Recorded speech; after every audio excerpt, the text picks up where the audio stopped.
Hello, my little ninjas. My name's Mike. This is my YouTube page, Mox News. Welcome to your Wake and Bake News at 7 p.m. I'm your host, Moxie.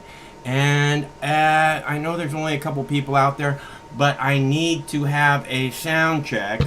If someone could please let me know if the sound is okay. Last night I came out here and talked for a while and then found out that the microphone wasn't working properly. So if the microphone is working properly, could you please, pretty please, let me know that you can hear the words coming out of my mouth. Thank you. Anybody ready for a bong hit? Huh? I am. How about you? If you are, if you'd like to join me in a bong hit, please simply follow me and do exactly as you see.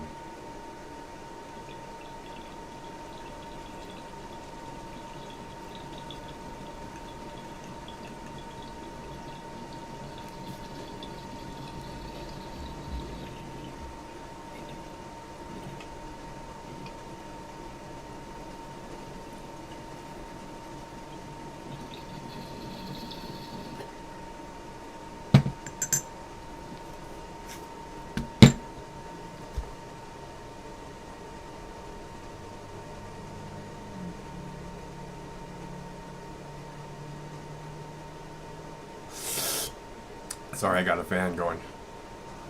Hot up here. That's what the background noise is. All right, so where were we? Oh, I'm feeling so much better now. Let's see. I have some. Some. I have some really good clips for you tonight. I have a clip from Kennedy, which may be the best clip that I've ever played from Kennedy. It's so good. I was tempted to post the clip before the show started because I just wanted to get it out to people. And then I thought, well, I want to play it on the show, and I don't want my viewers, my live show viewers, to have already seen a 10-minute clip. It's a long clip. It's actually 9 minutes. But I'm going to play every second of it. I usually don't play clips that long, or I'll play just a little bit of them. But this is totally worth it, so I want you to hear every word. And we'll get to that Kennedy clip. It's about cannabis and Joe Biden. And Kennedy actually tells one of her guests to shut up, which I love. She's been taking lessons from me. All right, so this is a call-in show, and the number's right there on the screen. You can feel free to call at any time. I will be most happy to have a discussion with you about whatever you like. The title of the show tonight is about Governor Cuomo in New York issuing a gun violence emergency.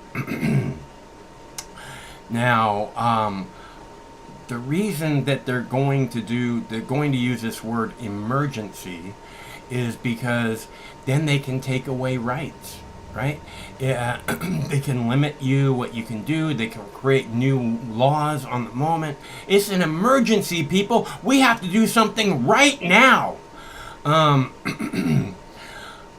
For those of you who've been around for a while, you know that I am a big proponent of the Second Amendment. I think the Second Amendment is incredibly important, and when it says shall not be infringed, I believe that means shall not be infringed. And I believe, again, that it's incredibly important that the people who put it in there, the people who put the Second Amendment into the Constitution were incredibly visionary people. Okay? They said, first, you have the right to live your life the way you choose, first. And second, no one will ever be able to take that right from you without your consent. And I honestly believe if it were not for the First Amendment, the Second Amendment, we wouldn't have any other ones. We'd have no rights at all. So, and the the founding fathers who wrote that Second Amendment, wrote the Constitution, wrote the Bill of Rights, they saw they saw the right to protect yourself, the right to protect your family, the right to be able to stand up to other forces that might be heavily armed. They saw it as an inalienable right. This something that they're not giving you. They're just acknowledging that you have the right to protect you and yours. And I believe that they felt that if you needed to protect you and yours from the government, that you also have that right. Really to protect you and yours from anyone that you need to. And that's why I keep talking about this revolution. That's why I keep talking about the left and the right coming together instead of acting like somehow those people are the bad ones. The left, the people who support that person are evil. People who support that person are evil. No, we're Americans. And if you believe the other side is evil, well then you're buying into a load of propaganda that's piled fucking miles high. And it's really unfortunate that you can't see the fact that this separation, this division of the people, of we the people of these United States, it's really unfortunate you can't see that the division of us works really well for the left, for the right. It works really well for the people at the top. It works so well that we can't focus on anything that we need to focus on because those people are the evil ones. Our side would take care of this right away if it weren't for those people. Well, no, our side hasn't done anything for the people. The other side hasn't done anything for the people. When I say our side, it's not that I have a side. It's that people will say, our side will take care of this. Well, no, that's not what's happening. I've been watching very closely since just before September 11th. I've been watching very, very closely. And in Washington, D.C., no one is on our side. And the way they have it set up, where you're believing the other side is the bad guys, that makes it so that we'll never have anyone on our side. Because somehow you believe these people, the ones that are on our side, are the good ones. No, they're not. And again, the people, we the people, the ones on the right, the ones on the left, there's not good ones. We're all the same. We're Americans trying to do our best in this daily grind, which is just, you know, I've said again and again, the people of this country are overworked and stressed and full of fear and division, and it's all by design. They want you overworked. They want you underappreciated. They want you struggling every minute of every day. Because then you won't have time to come together with the other side. You won't have time to stand up and speak out. Because, you know, God, if I get a minute for myself, I don't want to go do more shit that's going to be aggravating. I just want to relax for a minute. Right? And it's completely understandable. I would never, ever for 1 second think that you weren't a good person or that you weren't a patriot or a strong American or a part of we the people. Because you just want to relax for a minute. For people that are overworked, underappreciated, and stressed out and fearful, it's easy imagining wanting to just forget all that shit and relax for a minute, you know. And this is partially why I promote cannabis so much, because cannabis is amazing when it comes to being able to just drop all those things that are like this negativity in your life that you're like, oh my God, I'm never going to get over this hill. Cannabis is like, you know, we'll keep trying, but who really gives a fuck if we get over or not? And it's not so much that as, you know, things are good. I mean, there's things to enjoy. If you'll just relax a little bit and stop thinking about the top of that hill just for a minute, you might actually enjoy something. You might actually enjoy the walk up to the top of the hill. Because there's no reason to carry this stress with you everywhere you go. There's no reason to carry this fear with you everywhere you go. I see people and they're like, oh, I'm afraid this is going to happen. Oh, I'm afraid. You hear it in the callers' voices. Oh, the economy is going to collapse and we're all going to, oh, inflation's going to kill us all. I'm not saying those people aren't right or that that's not a possibility. What I'm saying is, I've heard these exact words almost every day since September 11th, 2001. And I haven't seen that happen. I haven't seen the dollar collapse. I haven't seen the economy collapse. I haven't seen, even during the plague, when businesses are shut down left and right, I don't see the economy collapsed. I don't know, maybe it's just my neighborhood, but I see people going about their lives more or less same as usual. If the economy had collapsed, right, because of the plague, the lockdown, the plague, the shelter-in-place bullshit. If the economy had collapsed during that, then there wouldn't be all these people out in the summer running around here, running around there, going to this barbecue, going to that party. It just wouldn't be happening. Going to concerts, it just wouldn't be happening because the economy's collapsed and nobody has anything and the inflation's going through the roof and we're all gonna fucking die. That's the way they want you every minute of every day. And there's no need for that, okay? If you think that something is going to happen with the economy, figure out how to make that beneficial to you. Because, even though it would be a very negative thing for the vast majority of everyone everywhere, there's going to be these elitist fucking cunts who have money and are prepared for this situation and have an investment strategy. Which I'm not saying it's bad to have an investment strategy. I'm saying that the people at the top, they don't have the stress. They don't have the fear. They don't have the worries. They don't have to, what if this happens? What if that happens? Right on. Breaking news or no? No, I get to that in a minute. All right. So,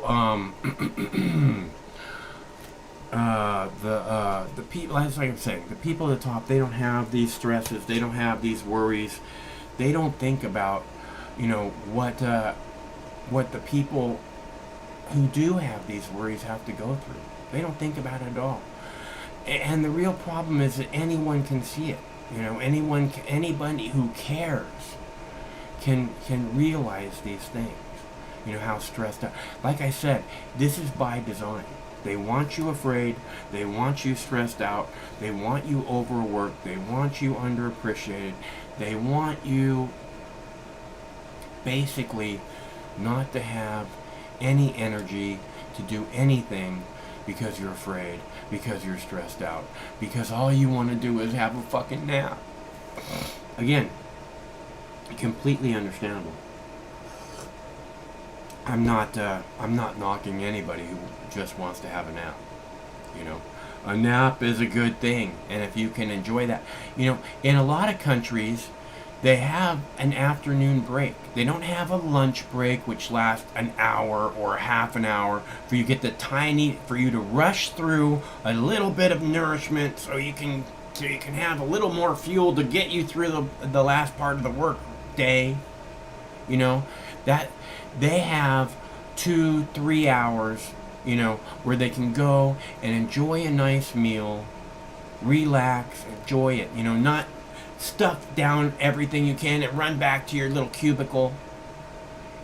That's again by design. They want you to be in this stress monster mode. Okay? These other countries have, 2-3 hour break. They can go have a nice, easy lunch, and then actually take a nap. Like I said, naps are a very good thing. Hello, caller. Hi, this is Jimmy Ebola.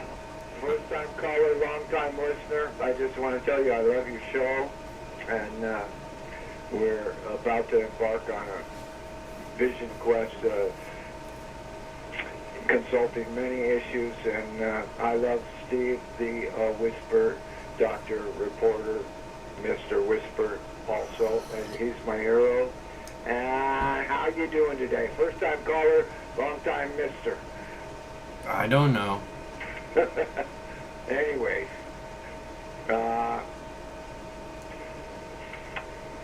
before 9/11, they had the PNAC document, I forget the name of it.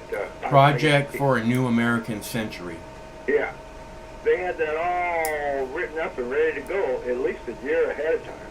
Signed by Jeb Bush, governor of Florida, George W. Bush's brother, and coincidentally, Florida being the state in which the entire election revolved around and was drawn out for an extra 2 months. Unlike other elections where we can't act like there's anything wrong with the election because then you're taking in the big lie. What's wrong with you? How can you accept the big lie? These fucking cunts in the fucking mainstream media stand up there, and the gall of them to talk about the big lie. We question an election, and they want to say the big lie. How incredibly hypocritical is that? Okay? All day long, these fucking cunts on national news media tell us lie after lie after lie, and then they talk about the people, the voters, who believe there was shenanigans that went on in the 2020 election. They say, oh, they're buying into the big lie. How can all these people believe the big lie? You fucking lie all day. They believe you, or some of them, at least, I guess, sometimes, maybe. Fuck. Somebody's telling me in the chat to turn the volume up on the caller. It doesn't go any louder. You're going to have to talk louder. Okay. Well, anyways, we lost a bunch of rights on when PNAC was initiated and made law, basically. And then we had to strip down to our underwear and let people feel us up in the airport. Pretty soon they're going to have that national... I don't wear underwear. No, me neither. But one guy was patting me down on my way to Vegas, and I told him, "Did you ever see Brokeback Mountain?" And I never saw that. Yeah. Oh, but it's a homosexual. It's a movie about homosexuals. Gay cowboys. I got it. And cowboys, yeah, gay cowboys. And so and now we got this new national driver's license. I forget what they call it, but it's some kind of verified driver's license that we're going to need for interstate travel starting in 2023. And a lot of people already have it. So you look at PNAC, and all of a sudden, airline travelers, you can't bring a fucking half an ounce of toothpaste or shampoo on because it might be fucking some kind of C4 explosive, and everything is restricted, and pretty soon even interstate travel, even in your own car, might be restricted. Definitely on buses and trains. And what do we call that guy? Homeland Security. We'll have Homeland Security. No, not a white privilege card, dude. We'll have Homeland Security at buses and train stations, and just slowly they erode our rights. And, we should really stand up to every infringement, that every little half step they take, we should kick their foot back, if we can. And I really respect all the, water protectors. It's like, you can't put a fucking pipeline under this river, and you can't put a pipeline through this land. And I respect those people. They're protecting something valuable, more valuable than the politicians. We should put the goddamn politicians in the fucking pipeline and shoot them out at high pressure and see if they survive, you know. But, whatever the issue is, nobody can cover every single issue. We should be constantly standing up. And, you know, police overreach and police violence and police gangs, that's a pretty big one because it affects everybody. And, yeah, the National ID, Global Biometric Database, yeah. We should be fucking just kicking back every chance we get, because if we don't, pretty soon we all got microchips, and you know, they can just drain your bank account and tell you about it later. You are now an insurrectionist, and we have drained your bank account, and report to the detention center, or we will come and get you. It's like, fuck, man, this is... So I respect the people that stand up. I can't wait to be labeled an insurrectionist so I can look in their fucking faces and say, "Goddamn right, motherfucker!" Yeah, you're one of the worst ones I've ever seen, dude. It's like you... I mean, it's like... I want this government put down. Like Yeah. ended. You know, done. We're done here. Let's start over. It's broken. It's unfixable. Yeah. But we can slow down the juggernaut of injustice a little bit until we put it down somehow. Something's got to give. And, you know, the more they fuck with us, the more people become rebels and insurrectionists. And so something's going to give eventually. You know, I found a story just today that I missed over the weekend. Apparently, an Israeli-owned cargo ship was struck by an unknown weapon in the northern Indian Ocean, and Israel saying it was an Iranian attack. It sounds like a false flag to me, but... It's very convenient. It's very convenient, that's for sure. Yeah, in the Indian Ocean. And Iran is like 5,000 miles away. I really don't think Iran had anything to do with it. But, you know, they're, you know, cry victim, poor Israel. Everyone hates us. We're the victims of anti-Semitism. And if you expose our crimes, and you're committing a crime against us, because we're Israel, we're here to teach the whole world how to be human beings. You know, our example is the example we want to set for the world. Don't criticize us, because we're Israel, and we're the best. So fuck Israel. And Fuck Israel. I didn't see that. I didn't see that on any news show, and it happened 3 days ago. So maybe 4th of July overshadowed it, and I just missed it. I didn't see it. I've been watching the Israeli news. I didn't see it, so... Yeah, I got it on it's called R17 News, YouTube channel, news channel. But it's just another bullshit story. But I think the main issue that people, pundits, hammer on, and that you certainly hammer on, is personal freedom in America. Because we don't want to end up in, you know, camps, work camps like they have in China or other places. We don't want to end up with massacres, even though sometimes we have small massacres in the United States still, you know, and they definitely don't like protests. That's the big danger, is if they can call every protester a terrorist or something like that, that's the big danger. They wiped us out during Occupy Wall Street, and as far as I'm concerned, protests have never recovered. And what was the difference between the BLM movement and the protests of a year ago and Occupy Wall Street? Well, we were occupying space, and you guys did it up there in that, what'd you call your space up there, the autonomous zone or something like that? Over last summer, yeah, they did occupation of, they call it the autonomous zone. Yeah, so you guys did it again, and that lasted, what, no more than 2 months, right? It was, I think, right around maybe a tiny bit longer than 2 months. So, you know, if we could actually do that, occupy space without losing it or getting bombed, like the MOVE bombing in Philadelphia, or any other time during history when protesters occupied space.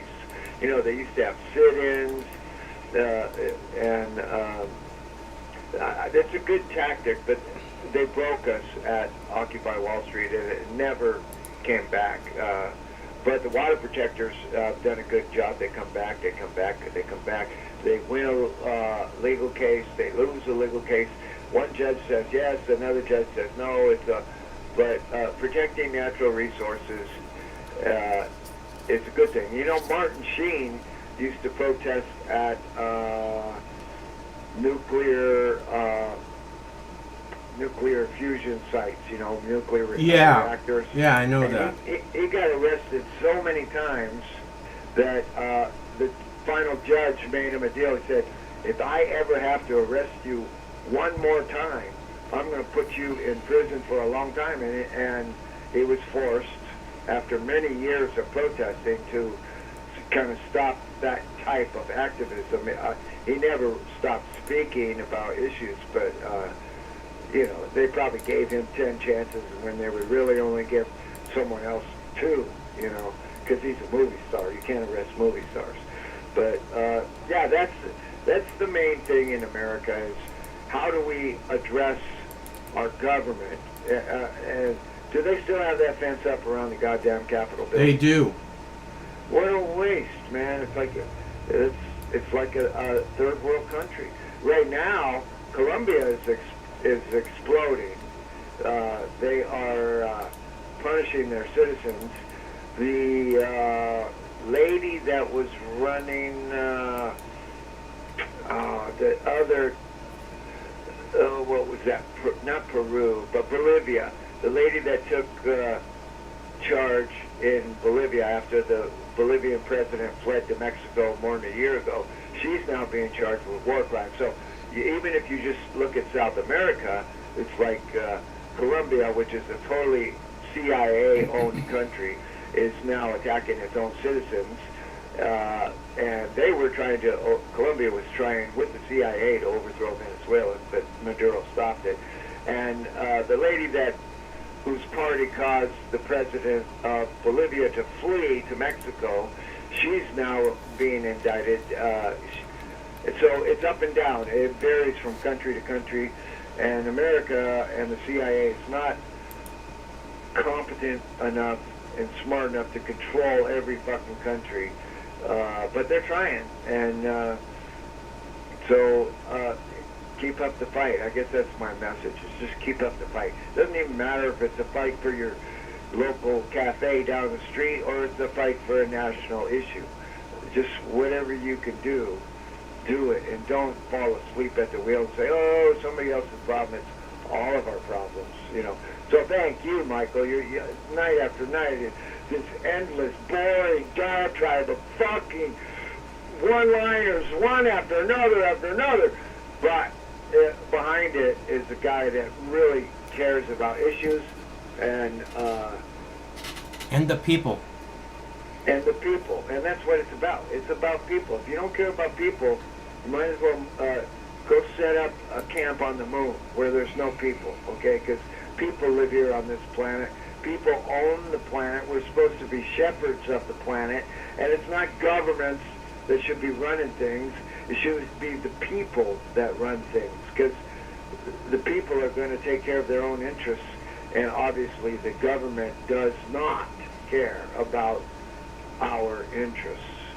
So I don't know about Cuomo, but fuck Cuomo. He's obviously, you know, pathological personality, Yeah. attracted to positions of power. He's just one more power-hungry psychopath who's a nobody. He's going to fade into history with that fucking smile on his face, and I got no respect for the guy. Got no respect for him. I think very few people have respect for him at this point.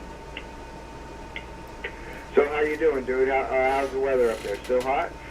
It's cooled off for a few days, but it's starting to work its way back up. Huh. Yeah, I'm just it's about 85, 90 here. That sounds pretty nice where you're at. Yeah, it's nice. You know, I'm in the desert. And, I just thank God I got lots of water, and I'm just working and trying to stay sane. And I don't, you know. I have a great clip from Kennedy tonight about the Olympic track runner that was kicked off the team because she smoked weed. Yeah, the orange-haired girl. Yeah. Yeah, I have a great fucking clip from Kennedy. She literally, they just bashed the fuck out of Joe Biden for the drug laws and stuff, and then she tells one of her guests to shut up. I'm sure she would have said shut the fuck up, but I'm just thinking she's been taking lessons from me.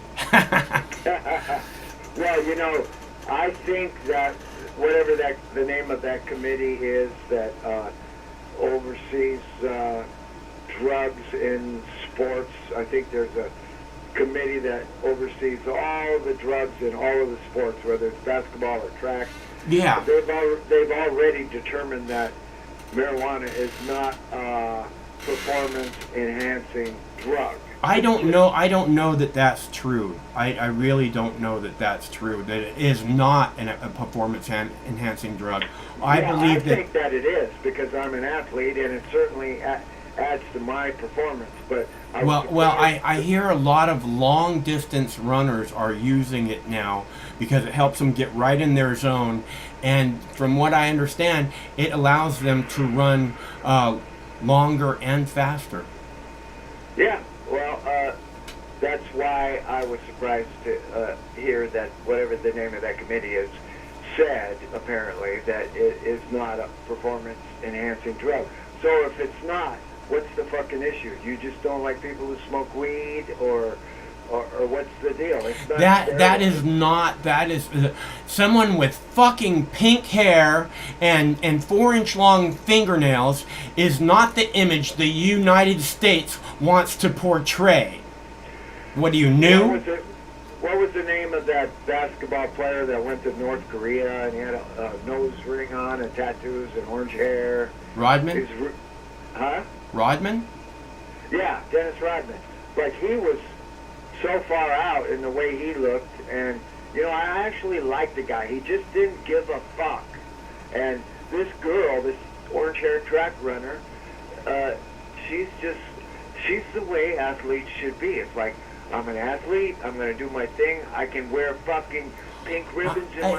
It's not just I'm an athlete.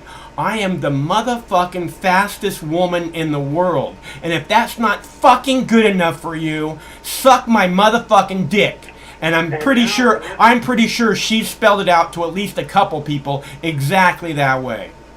And now, they're really, ever since the guy that took a knee during the national anthem and lost his quarterback position, I can't remember his name. Kaepernick, Jesus Christ, man, what is wrong with your brain? I got, my brain's like a warehouse. I had no room to spare. I got crammed so many things to store. I'm just giving you a hard time. Every time you say, "Wait, I can't remember this, I can't remember that," just pop it right out, and you're like, well, and you still have no respect for me. I don't get it.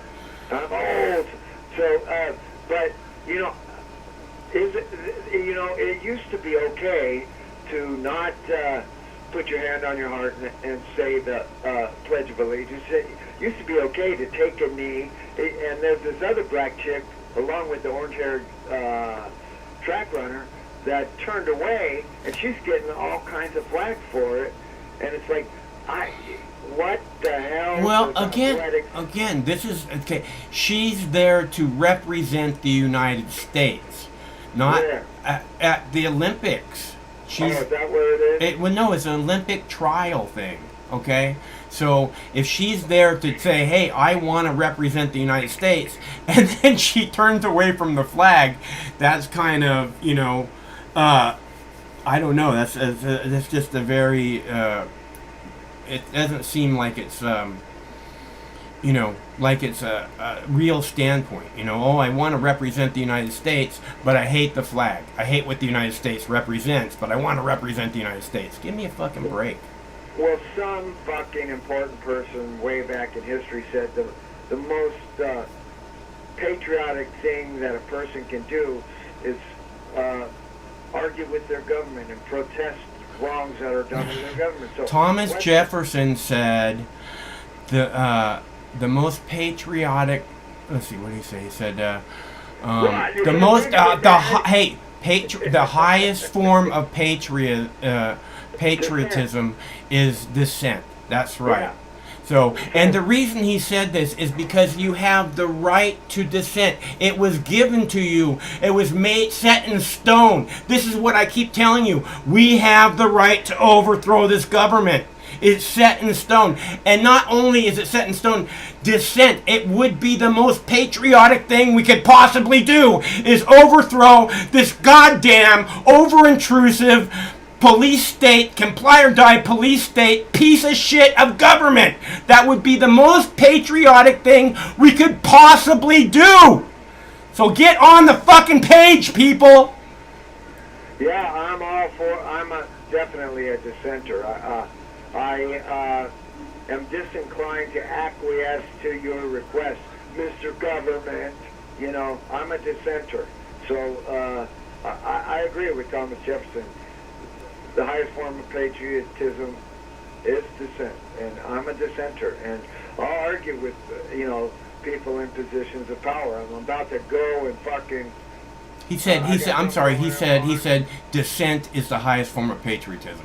When I heard you said, I figured out what it was. He said dissent is the highest form. Thomas Jefferson, quote, dissent is the highest form of patriotism, end quote. Go ahead.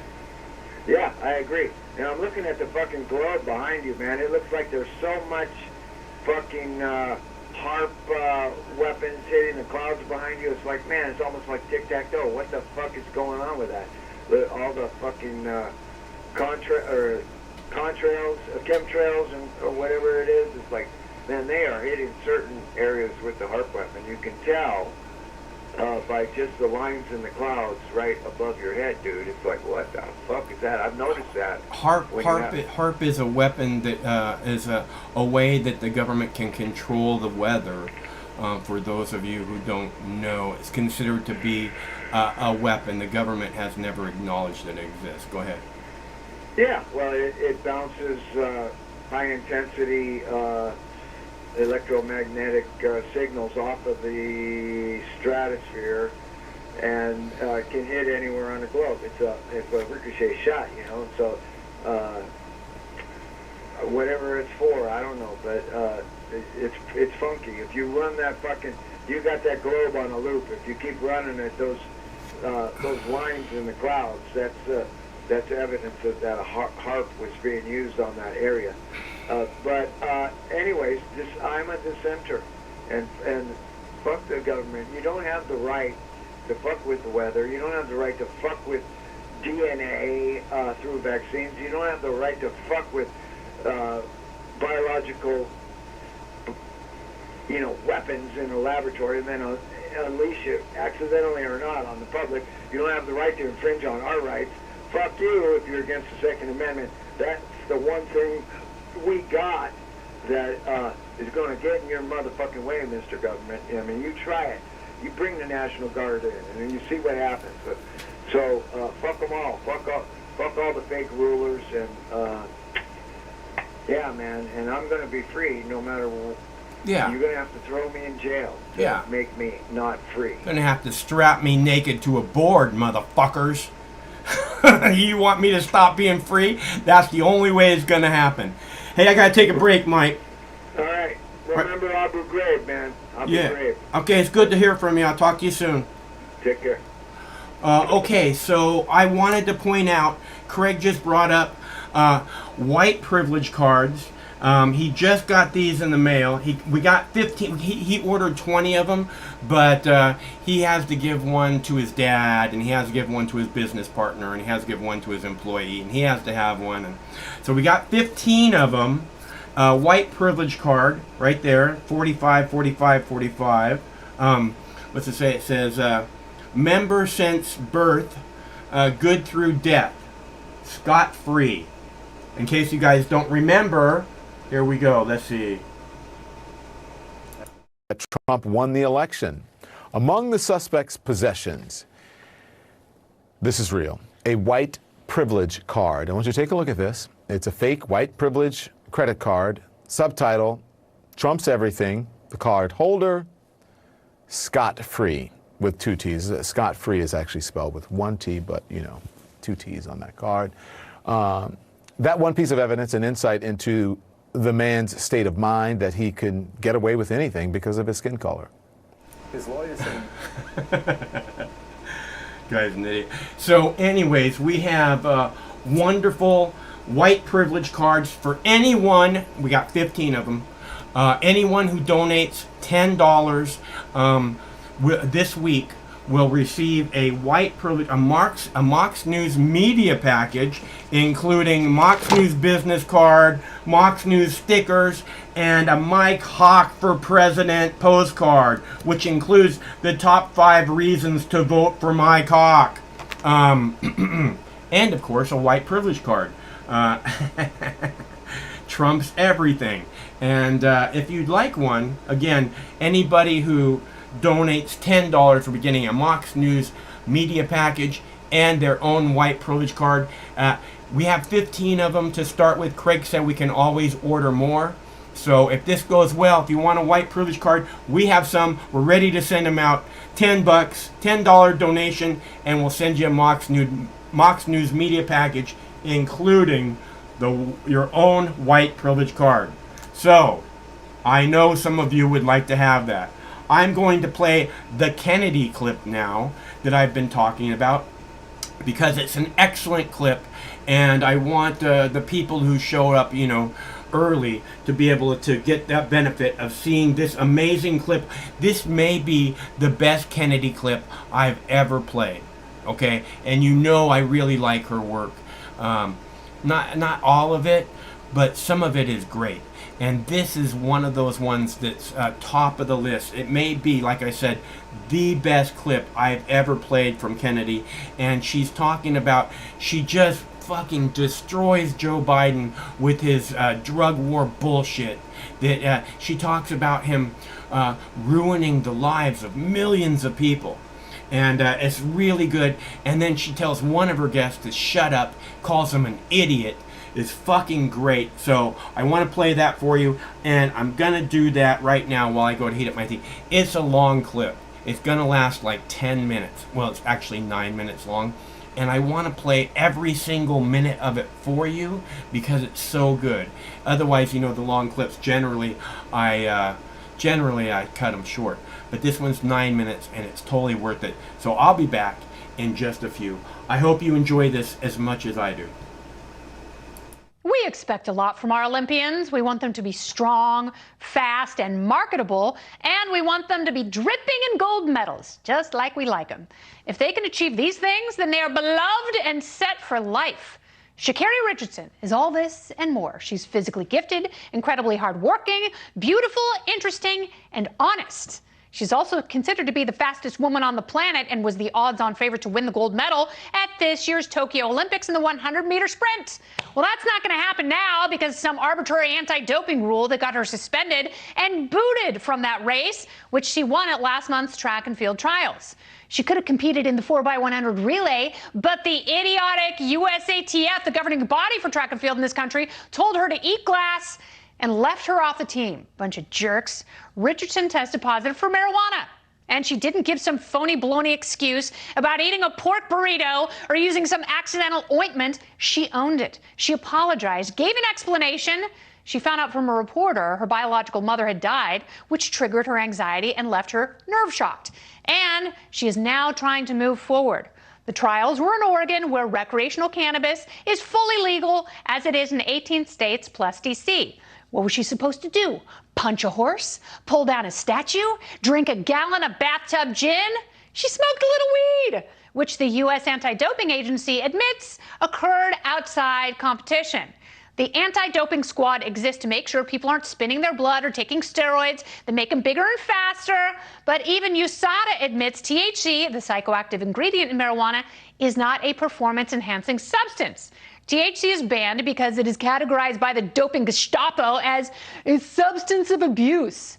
Sugar and caffeine are worse substances of abuse. Should those be illegal? You ever met a carbohydrate addict? According to Quinnipiac, 69% of Americans support marijuana legalization, and I'm sure even more of them would favor a reversal of Sha'Carri's suspension so she can compete against the best to prove she's better. You try running while you're high. If anything, weed is a performance inhibitor, and she should be given a titanium medal for competing at that level and blazing the competition. It looks like Sha'Carri won't compete at all, but at least her story is one that will further the discussion about ending prohibition in this country. So as the Olympics pass her by, this lightning rod will be the conduit for future Olympians to puff, puff, pass. And that's the memo. President Biden's been taking a firm stance over Sha'Carri's suspension. Watch this. The rules are the rules. And everybody knows that the rules were going in. Whether they should remain that should remain the rules, a different issue. But the rules are the rules, and I was really proud of her, the way she responded. The rules are rules. Chocolate chip. Rules are rules in my note pocket. Hi, cards. They brief me on the rules. God. So what if the rules are arbitrary and outdated? The Man panel is back. Tim Carney, Dave Smith, and Chris Hahn here to mansplain the entire thing. Tim Carney, the rules are the rules, but the rules are dumb, and she should be able to compete because once again, like with Britney Spears, I thought this was America. I think I'm the conservative and maybe the most pro-rules guy on this panel, but that explanation from Biden is pretty inadequate. Rules are the rules. If something happens in the middle of competition, if something happens that gives somebody an advantage, then it makes sense.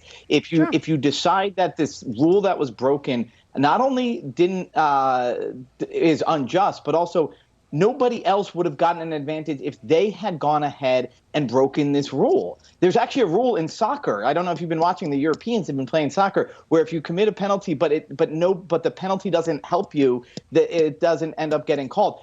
It didn't help her. The rules are the rules is not an adequate answer. They should be changed on the fly. She should be reinstated.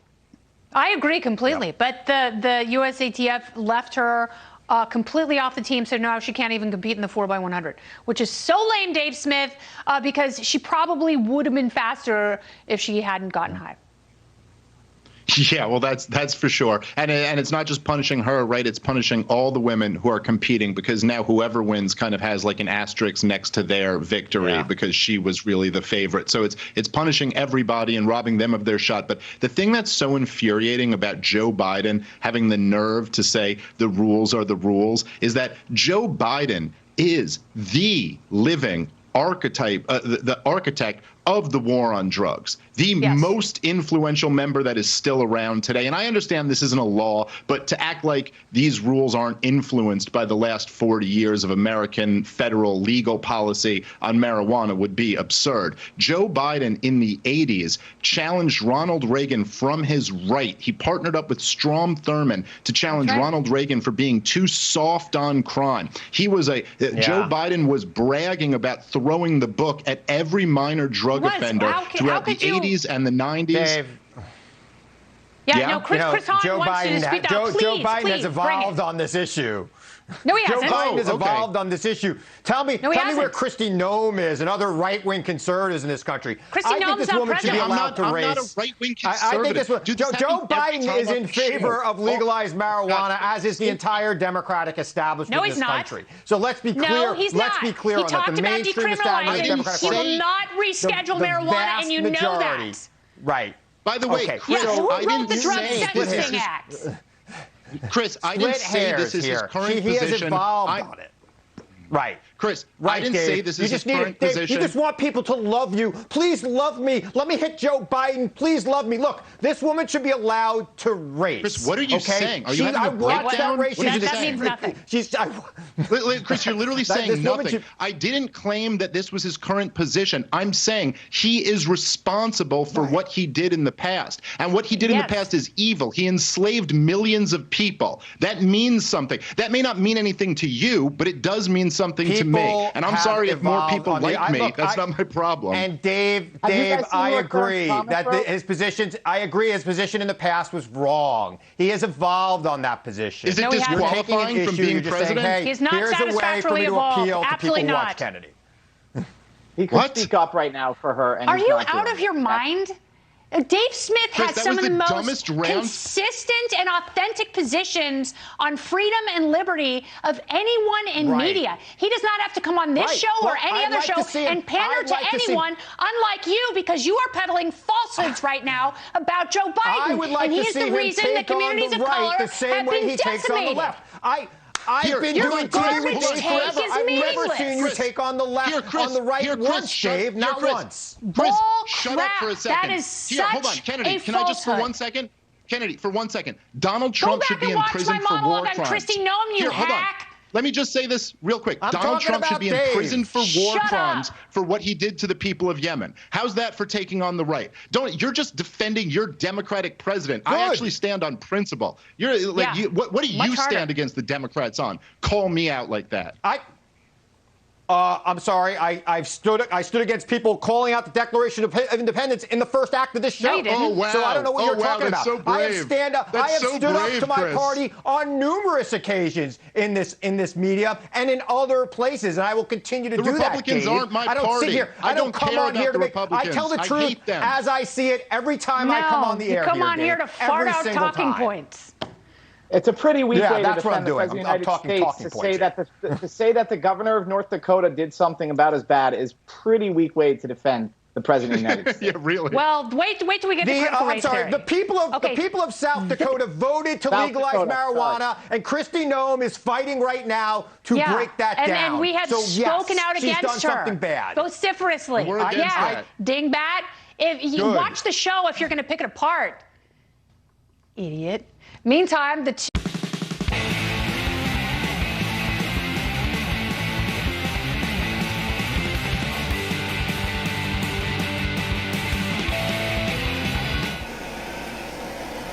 Wasn't that a good clip? I really enjoyed that clip.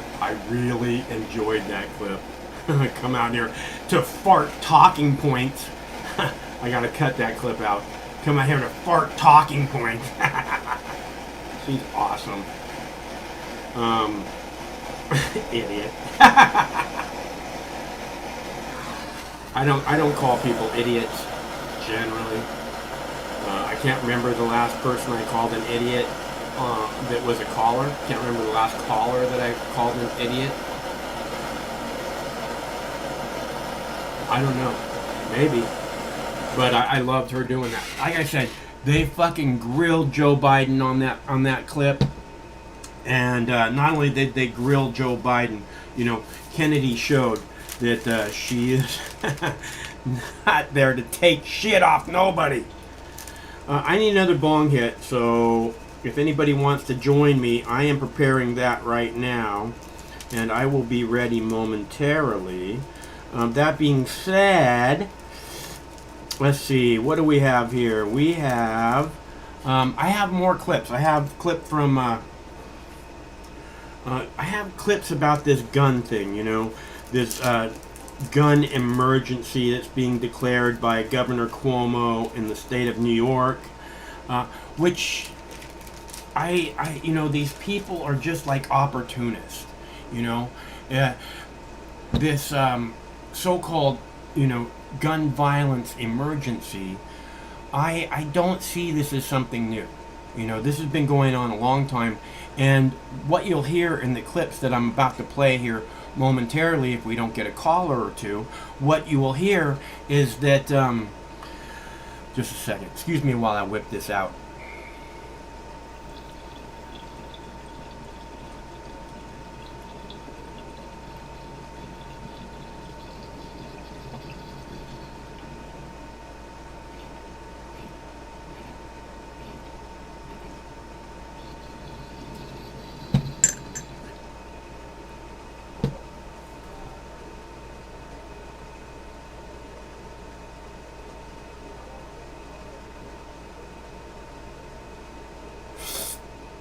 All right, so as I was saying, I don't think that the gun violence thing is like a new thing. I think it's been going on for decades and decades and decades.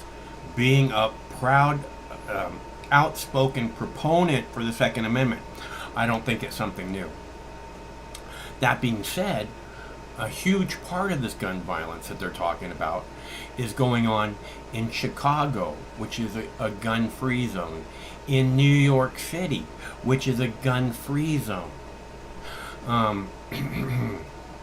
You know, this is the problem, and this emergency bullshit. Like I said, it's been going on for decades. It's not an emergency.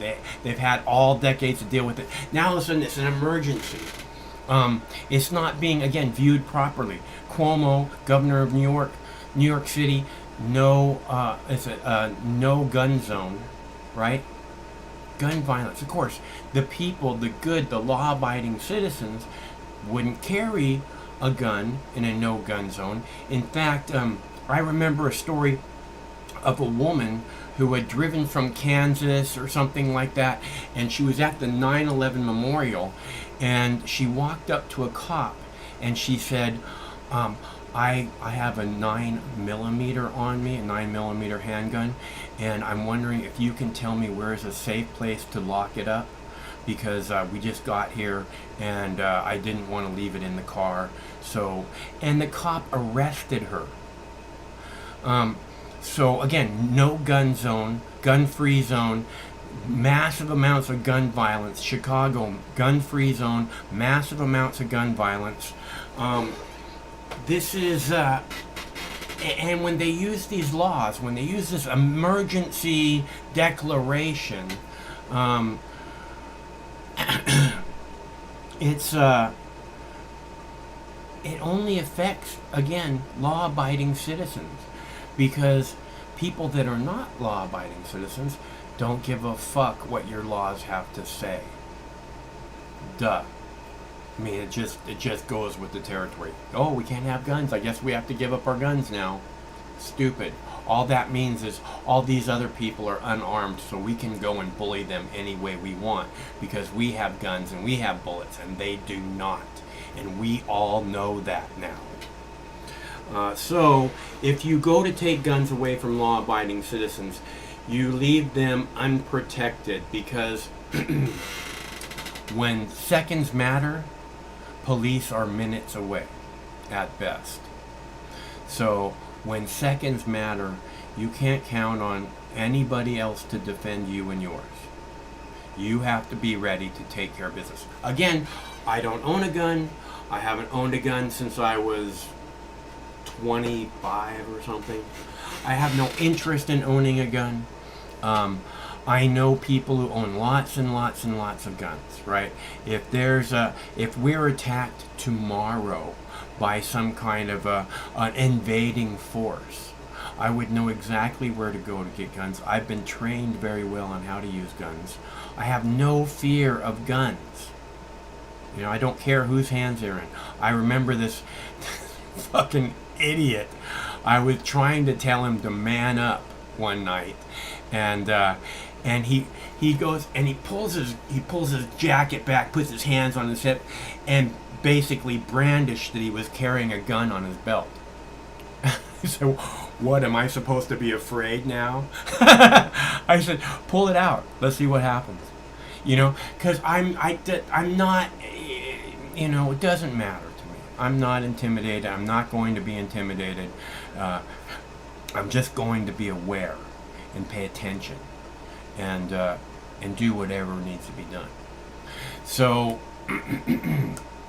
this is why I talk a lot about fear and not carrying the fear with you. Because if you have the fear, if you're afraid that we're all going to die because of the plague, if you're afraid of whatever, it makes it difficult to make the proper decision on what you need to do next, right? It's because fear is meant to be a momentary thing. Fear is meant to be, in this moment, something's happening, we gotta go right now. A boost of adrenaline, an alertness, a heightened awareness, alertness that makes you decide very quickly, do we run or do we stand and fight? Flight or fight? flight or fight. That's what fear is about. It's not supposed to be, oh my God, I don't know what they're going to do about this. Oh my God, I don't know. That's not the way humans are supposed to be. Okay? Oh, the plague is going to get us. Oh, everything, the dollar's going to collapse, inflation, every fucking thing. This is all by design. Like I keep saying, they want you afraid. It benefits them immensely. They want you afraid of each other. They want you afraid of the fact that that guy over there is carrying a gun. We can all see that. Why isn't anybody doing anything? Because it's an open carry state, and he has the right to carry a gun, and we're probably all a lot safer with him being here. So you might want to pull your head out of your ass and stop being afraid of your own shadow for 2 seconds, so that we can all live our lives a little more peacefully. And when I say the open carry guy makes us probably more safe, what I mean is that if somebody walks into a restaurant where there's an open carry person who is at the cash register paying, or sitting at the counter having a cup of coffee, and the person walks in with the intent to do evil, to rob people, have you ever seen the beginning of Pulp Fiction, you know? Anybody moves, I'll execute every last one of you motherfuckers.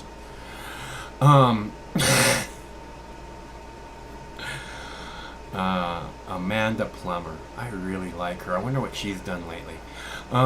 So let's see. Where was I? Right. If there's an open carry person sitting at the counter, paying at the cashier, somewhere where they're visible, and this person comes in with evil intent, that person's going to see the person with the gun sitting there and go, maybe this isn't such a good idea.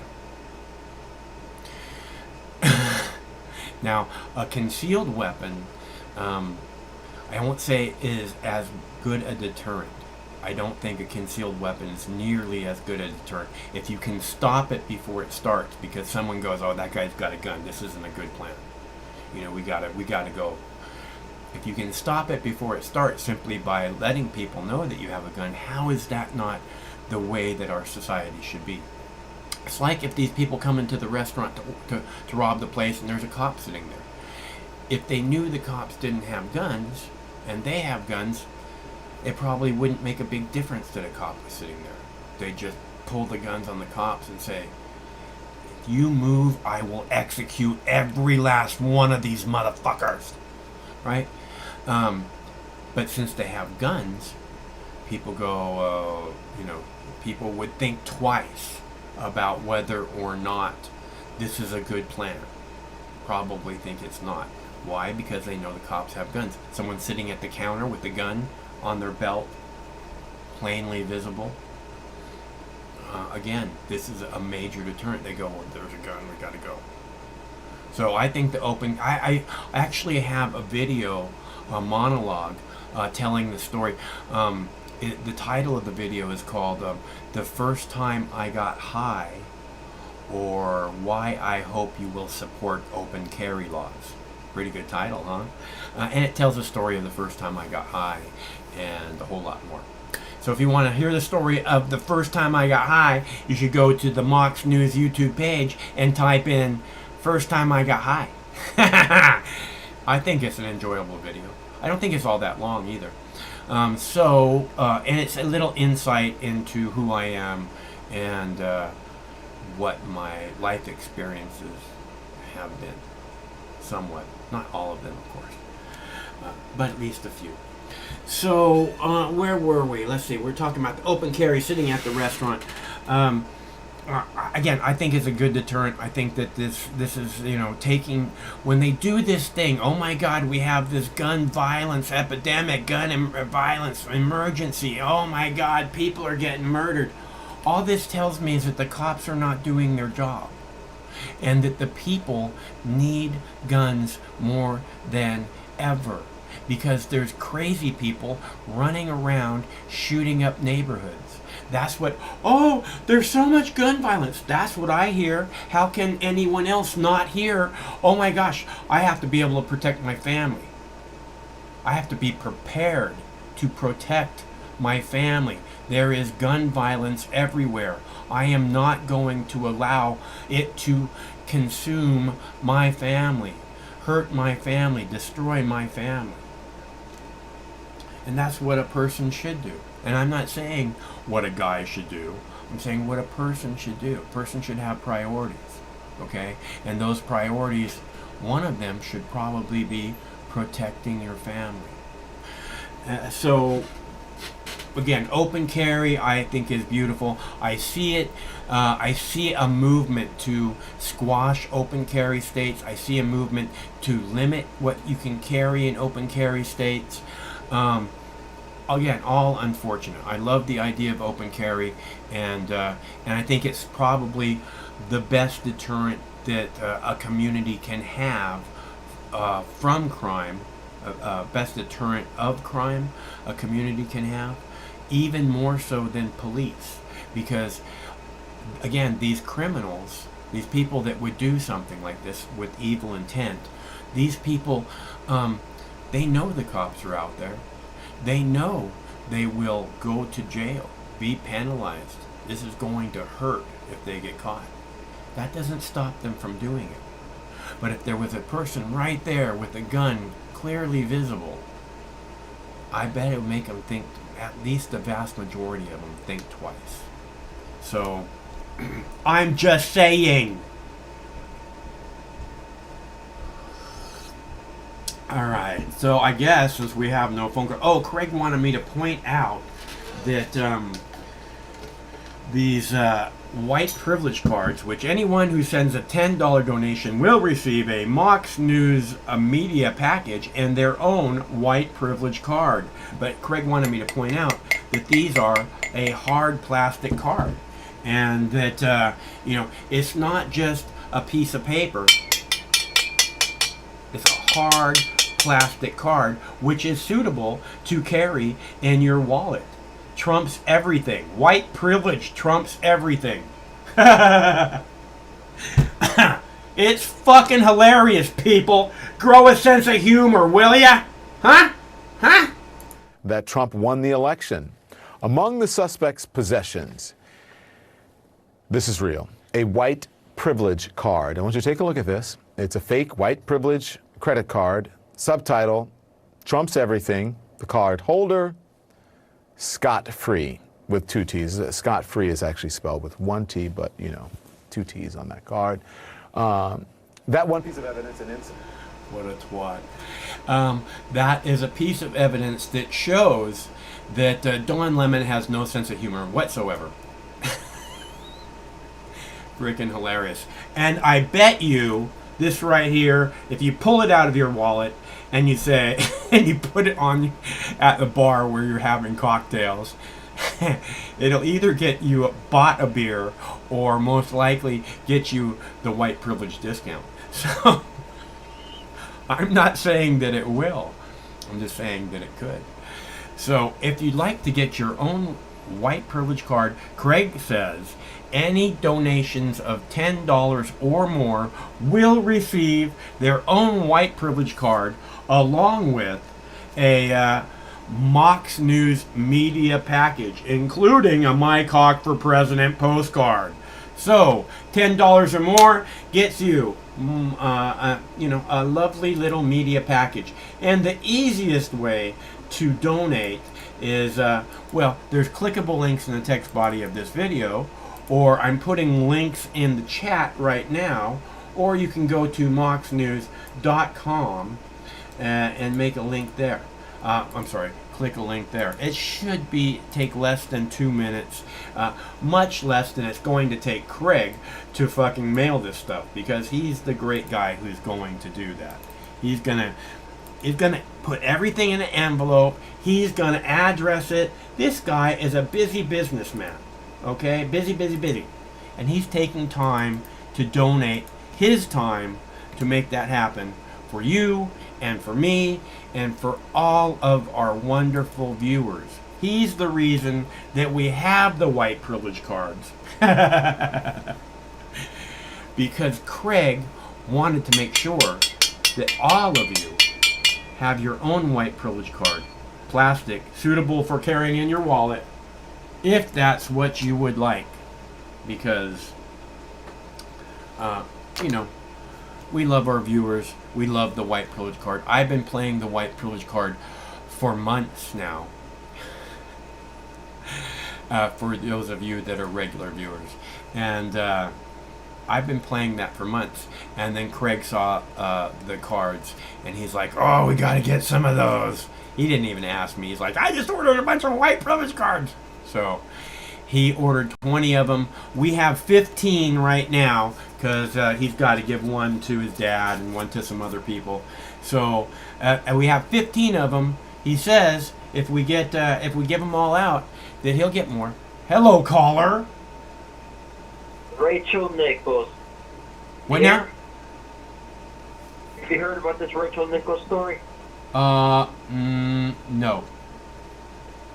Rachel Nichols, ESPN reporter. Oh, I did hear about that. I apologize. Go ahead. She got exposed. I love it when these do-gooder social justice warriors, holier than thou people that get exposed. Hypocrites. What a hypocrite. I'm telling you what, this is what happened. She goes out there, she's caught on video or on audio saying, oh, the only reason this black woman's getting a job and covering the NBA Finals is because they want diversity and this and that. But she's supposed to be this anti-Trumper, and she's all about social justice, Black Lives Matter. I'm telling you, every single one, they're all hypocrites. When it comes down to it, and it's time to put the money where their mouth is, they always fold. Yeah. Because it's all good when it's someone else, when it's, oh yeah, do this, do that. But when it comes, the rooster comes home to roost, whatever that saying is, then all of a sudden their tune changes. Oh man, there's nothing I can't stand more than a hypocrite. Yeah. No, I was talking about that earlier. I totally get what you mean. I was talking about the mainstream media. I see all these journalists now, and they're talking about the big lie, you know, that the election was stolen, the big lie. And all I think is these people lie all day long. They look at you in the eyes, and they just lie to your face. How much more hypocritical can they be, you know? Oh yeah, we're filled with hypocrites everywhere. And, yeah, just clear as day. And this story, it hits you right in the face. It just hits you right in the face. And everything I've been saying, you see it all the time. It's a director. Some director's going to direct Star Wars. Some white guy, and he says, we need less white men directing Star Wars. You are a white guy, man. Why don't you give up your job? They don't do it. It's just lip service. When push comes to shove, they don't do it. And that's what I want to call them today, to expose these hypocrites. But that's a little bit above your pay grade, that topic. You're more of the bigger stories. I'm just not a sports guy really, but I did see that story, and I thought like what you're saying. This is these people are just so full of shit, you know, and they'll stand up in front of us and they'll talk about morality and all these other things, like they're so, like you said, woke or whatever, you know, they're social justice warriors.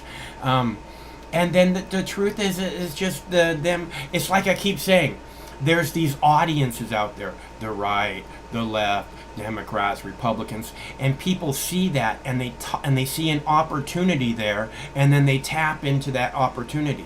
Right now, maybe the best audience you can tap into is the woke audience. I don't know. I don't try to do that. I simply try to come out here and have a conversation with everybody. Exposing the hypocrite, left, right, and center. March the Fox with the big old rocks in his pants. Man, I just gotta say, I love when you expose people. You hold truth to power. You expose these big time, these mainstream pundits, and they're getting exposed left and right too. This total corporate show, CIA talking points up the wazoo. Right.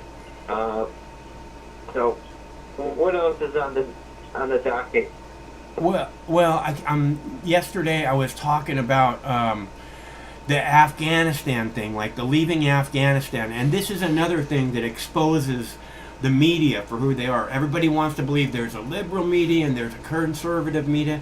Nope, there's the same media. The so-called liberal media is talking to these suckers over here, and the so-called conservative media is talking to these suckers. But when it comes to something really important, like ending a fucking 20-year-long war in which we've made zero progress, they're both on exactly the same side. This is a huge mistake, ending this war. And you know why? Because they all profit from it. That's why.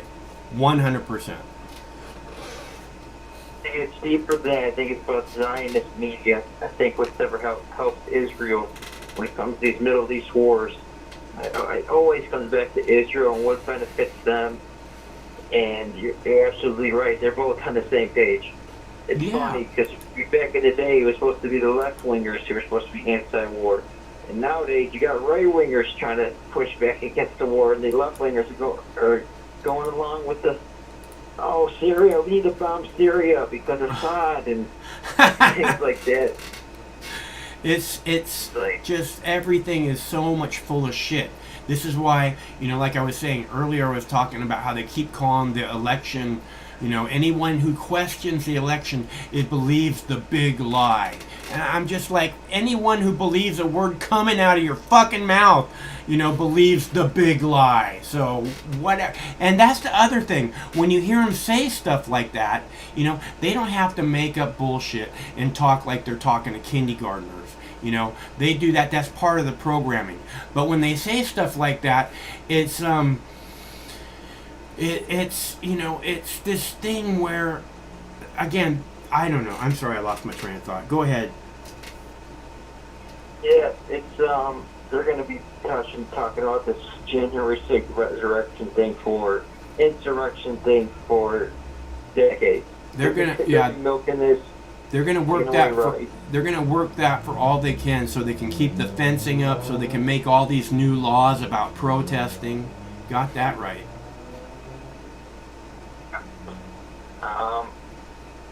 As far as this war stuff, Joe Biden, that was his campaign promise. We're going to get out of there. That seems like it's always a campaign promise that they fail to deliver on. Mm-hmm. Well, Joe Biden wants to appear that he's delivering on it, but we all know they're not pulling contractors out. The CIA is not coming out of Afghanistan, which means if the CIA is not coming out of Afghanistan, there's at least 20,000 contractors in there that the U.S. is paying at least $1,500 a day for each. Hilarious. What's that tweet he put out about hot dogs? We got cheaper hot dogs this year. It's absolutely a joke. Did you see that? Nuh-uh. Put out a tweet bragging about how the prices are lower. 4th of July. Oh, this is 4th of July. Everybody can celebrate. It's hot dogs. So get a cheaper hot dog. Oh my gosh. You like pink slime? We have pink slime at a discount for you now. Yeah. Don't worry. The gases are up. Wood lumber's up. Everything else is up. But get your hot dogs. Absolute joke. It's messed up, dude. The whole everything is just bullshit. It's like I keep saying, the people see this audience, which they can tap into. Tapping into meaning, touch them enough to where they can start making money off of them in a big way. Say the things that they want to hear, and next thing you know, they're in Congress. Yeah. I think we're at a tipping point right now. The empire is crumbling, and it's going to get ugly. It seems a little bit like... Yeah, go ahead. Yeah, that's what it seems like to me. It seems like we're at a crossroads right now. I just don't know if the dollar's going to crash or going to have another Great Depression era style. Crime's rising. I just don't know, man. It seems like we're heading down too fast. You know, I don't like to look at things like that. I mean, I understand where you're coming from. I see things in this way to where, like I said again and again, I've heard this same thing since 2001, you know, September 11, 2001. You know, the dollar's going to crash, the economy's going to crash, inflation's going to kill us all. You know, it's to me, it just sounds like the terrorist. You know, so because that's what they started doing after 2001 also. It was, the terrorists are coming to get you, the terrorists are coming to get you. Oh, Saddam has chemical weapons, we can't let the terrorists get some chemical weapons. You know, and bullshit like the anthrax attack, that we're all supposed to be afraid that someone out there has anthrax and they're going to hurt us, the general public, you know, when we know it was a military grade anthrax that could have only come from one place. Right, Pentagon? Yep, I hear you. I don't know. It's hard to be optimistic. I'm more of a pessimist. Do you go outside? So. Do you go outside? Do you walk? Yeah.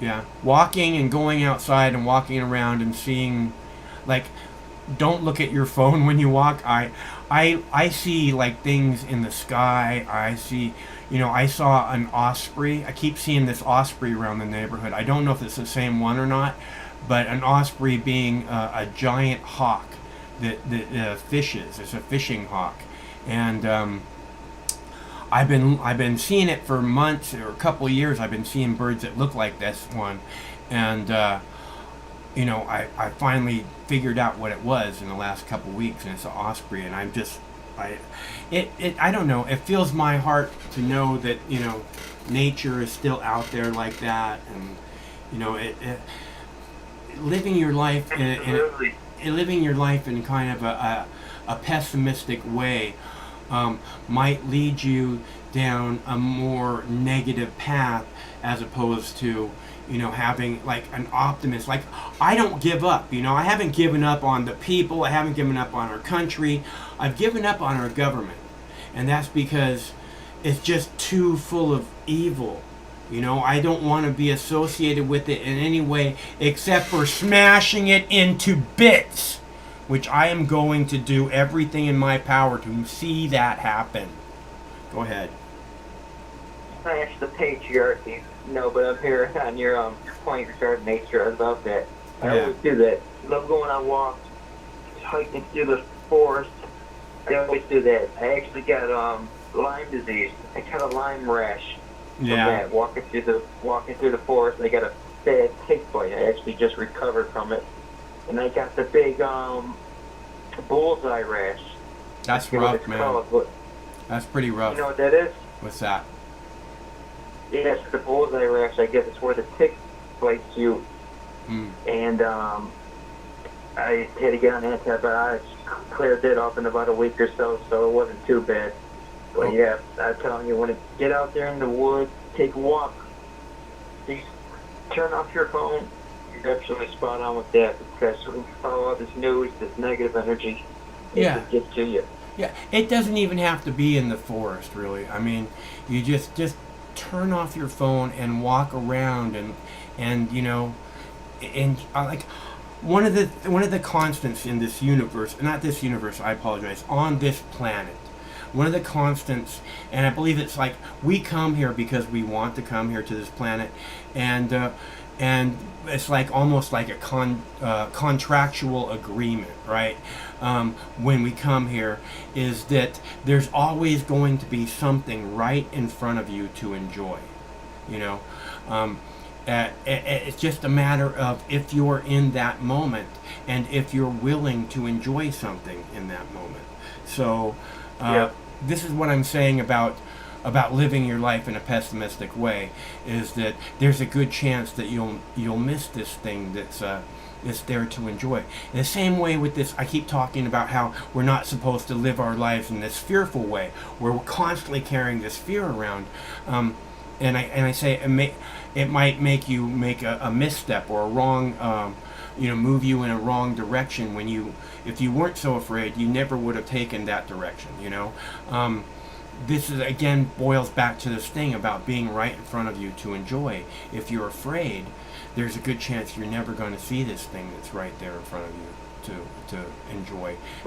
Yeah. Max, appreciate the advice. Yeah. I'm gonna leave you to it though. I'll keep watching. Okay, bro. It's good to hear from you always. You too. Take it easy. See ya. All right, I'm gonna play a clip here of let's see. I have a clip of we're talking about the gun emergency. Let's see, which one should we play? I am going to play the shorter one. I have one that's 4 minutes and one that's 5 minutes. So I'll be back in 4 minutes, and we'll talk about the gun emergency. Okay? Well, after we all get on the same page. Here we go. Be right back. A 1-month-old girl was among 7 people shot in Chicago last Thursday in what police called a mass shooting. 3 gunmen fire in various directions before jumping back into a Jeep and speeding away. The city's police superintendent saying there is too little consequence for illegal guns. And that led into a holiday weekend in which more than 230 people nationwide were shot and killed. News Nation's Felicia Bolton joins us now. This problem's certainly bigger than one city. Absolutely, Joe. What are you finding? I mean, it's so difficult to even talk about this issue because to pinpoint a solution has been the main part of this whole issue. Right. I'm going to start with some video out of Oakland, first off, just to show you an example of what's happening there. 12 hours of nonstop chaos in Oakland, fireworks, shootings, gunfire. There's video from over the weekend of police responding to a number of incidents, including this one right here in Oakland, California. And then in Portland, they've had about 500 shootings this year alone. That's almost double of what their normal amount of shootings. There's an increase of violence. And over the weekend, for instance, there's more than 80 shots that were fired in a neighborhood, shell casings, just littering the street there. From coast to coast, police and community leaders are seeing this issue, especially after this weekend. But that leads us to the question, how can we solve this, right? Over there in New York, Governor Cuomo, he's now issued a declaration saying that shootings are, in fact, a public health crisis. What does the declaration lead to, though? What does that mean? I know. That's another thing. Is this really going to make a difference? This declaration, though, it will allow the state of New York to move faster and also use state money to create free programs to end gun violence. In the past, that responsibility has fallen heavily on community leaders to create these types of programs. Governor Cuomo also says it sends a very clear message just how seriously he takes this. It prompted him to really declare this as a public health crisis. First state in the nation to do this. And here in Chicago as well, we've been talking, a lot of people here are wanting changes, demanding changes. We were just talking a minute ago, if it were easy or if there were one solution, we would have already found it and done it by now. There are several. So other specific steps maybe that New York is taking now. Yeah, so New York, they're going to have a comprehensive plan that should have specific steps that they're going to take, including in those steps targeting hotspot areas where there have been high levels of gun violence and also adding resources to those areas. They will also create positive engagement programs with at-risk youth. One of the things that the governor says is he wants to break the cycle of violence. Take a listen. It then also allows us to move even faster and free up money and free up programs so we can get it on the street, and we can get it on the street now. Treat gun violence as it is, which is really a public health emergency. And Joe, I'm going to leave you with this because everyone talks about Chicago and the violence that they see in the city of Chicago. Obviously, it's an issue, but the police superintendent, he went on the record today saying that he's gotten a lot of slack for it. He's done everything that he can. He's also been able to cancel vacation days for his officers. They're in the line receiving this as well, getting shot at themselves over this weekend.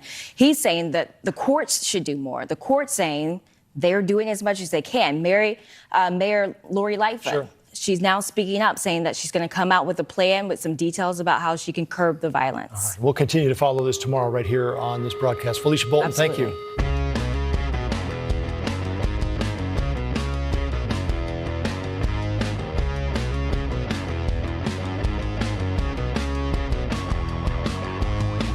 I mean, this coalition of misfits, and they cobble together and they don't attack each other. They stay united. I wish the coalition of misfits, and they cobble together and they don't attack each other. of misfits, and they cobble together, and they don't attack each other. They stay united. Coalition of misfits, and they cobble together, and they don't attack each other. They stay united. All right, so I was just getting the bong ready there for a second. Let's see, because I'm gonna have another puff, and you know why? Because I can. And I want to. And you don't know me. I do what I want. So let's see. Where are we at here, people? Right, the gun violence problem.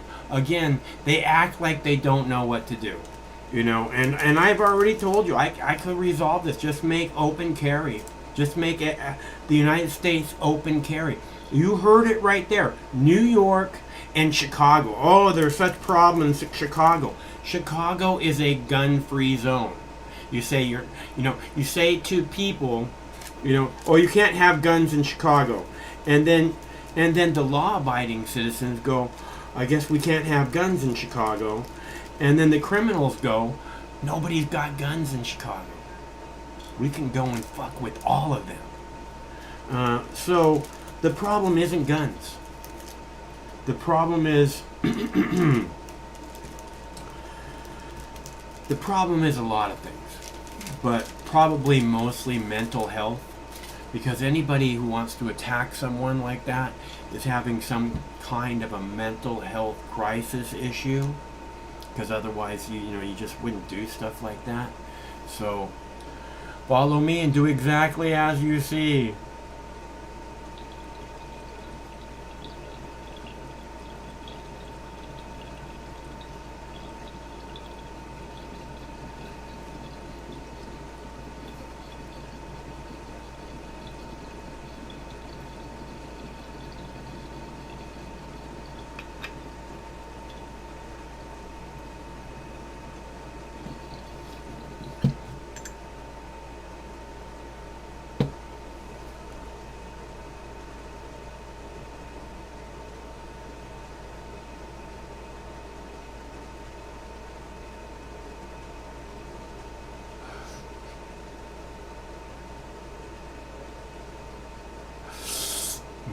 I have multiple fans going on, so. Where were we? Right, gun violence problem. So what are we going to do about the gun violence problem? I've given the clear solution, okay? You allow people to open carry in Chicago, and I'll bet you your gun violence problem is solved in 1 year. Because all these people who think that nobody in Chicago's got guns and we can fuck with anyone we want, that would come to an immediate end. And hopefully not a very, very, very violent end, because then they're just going to go, oh, see, the gun violence is even worse now. No. The good guy with the gun is stopping the bad guy with the gun. And I seriously don't think it's going to get worse, again, especially a year down the road, when people start thinking, yeah, open carry. Because the thing about open carry is that you're not being clandestine in any way. You're not like some sneaking around with a gun in your belt that no one can see, or Uzi, on a shoulder harness. You're not doing that. You're just walking around with a gun that everyone can see. And were it not for the movies in which you see guns everywhere, and every single time you see some person with a gun, not every single time, 98% of the time you see some person with a gun, they're going either about to shoot someone or someone's about to shoot them. So that's not the reality. There's lots of places that are open carry. Washington State is open carry. In some neighborhoods, you see people walking around with ARs over their shoulder, which seems uncomfortable to me. I wouldn't want to have to keep track of a piece like that, because, if you have a 45 on your belt, that's you're not gonna like misplace that. You're not gonna be like, uh-oh, where's the fucking gun at? It's right on your belt, you know that. And it just, again, it's much more comfortable than carrying around a big old piece like that. All I'm saying is, there's these people walking around with guns, and they're not a threat to anybody who's not someone with evil intents. And when people with evil intent see those people with the guns, most of them will probably back down. And the reason being is that the people with the guns, they're not brave. They're there to bully the weak. They're not brave. They're not fearless. They're not, they're not fucking anything to be afraid of if you're prepared to deal with something like that. Like I said, fear is worthless. You just be prepared. And it would be so much easier not to live in fear if you knew that there was good guys with a gun around, and you knew that you didn't have to be afraid of them, because somebody who's again, this clandestine thing, this concealed weapon thing, somebody who's carrying a gun out where everyone can see it, I don't know why you would think, oh, this person has evil intent. They don't have evil intent. They're there to deter the people with evil intent. But in your mind, and not your mind, but in many, many, many people's poisoned minds, they think anyone with a gun is there to do evil intent. Except for cops, who do evil intent on a regular basis, apparently. Okay, where were we? Again, back to the open carry thing. I think this is an easy fix, right? You give the people of Chicago their right,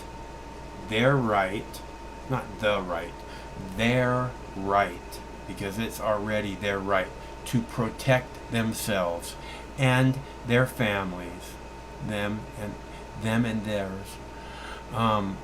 It is their right.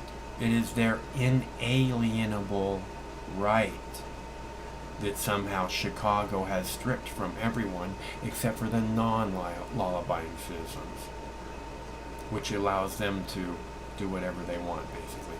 So if you had, if you were to give the people their inalienable rights back and allow them to open carry, I bet you, like I said, within a year, Chicago would have pretty much no gun violence problem whatsoever. Maybe a little tiny bit. But seriously, I don't think so. I don't think it would have any kind of... Because, again, there'd be this major deterrent, and then we'd see all these stories of, oh, this person came in with evil intent, and the good guy with the gun took him right down. Or the three good guys with guns, meaning good guy being male or female. I apologize. I don't, as you know, if you've been around, I don't like using the word guy, or guys when I refer to you all. So, and I apologize for doing it a bunch of times, which is not something I usually do. Apologizing, that is. So I just don't like using that word. But when you say good guy with a gun, it's like a phrase. And I don't mean to eliminate the ladies, because I believe a lady, a woman, a good woman with a gun is just as deterrent, shall we say, as a good guy with a gun. So I have ultimate respect for women, and I would love to see more women open carrying, because they would be so much safer, right? I mean, how many women get attacked because they look vulnerable? And these people with the evil intent prey on vulnerability. That's why there's so much gun violence going on in Chicago, because the people are vulnerable, because the government doesn't allow themselves to protect themselves. The police state, which won't do their job, doesn't allow the law-abiding citizens to protect themselves. And then these people with evil intent prey on the weak, which is despicable. And that's why I'm saying again, prey on the vulnerable. Women get brutalized all the time because people somehow, people with evil intent, view them as vulnerable. So if they were carrying a 9mm on their hip, I think they would be viewed as much less vulnerable. Maybe it's just me. That would not keep my hands off their ass. Like, you are so sexy with that thing strapped to you.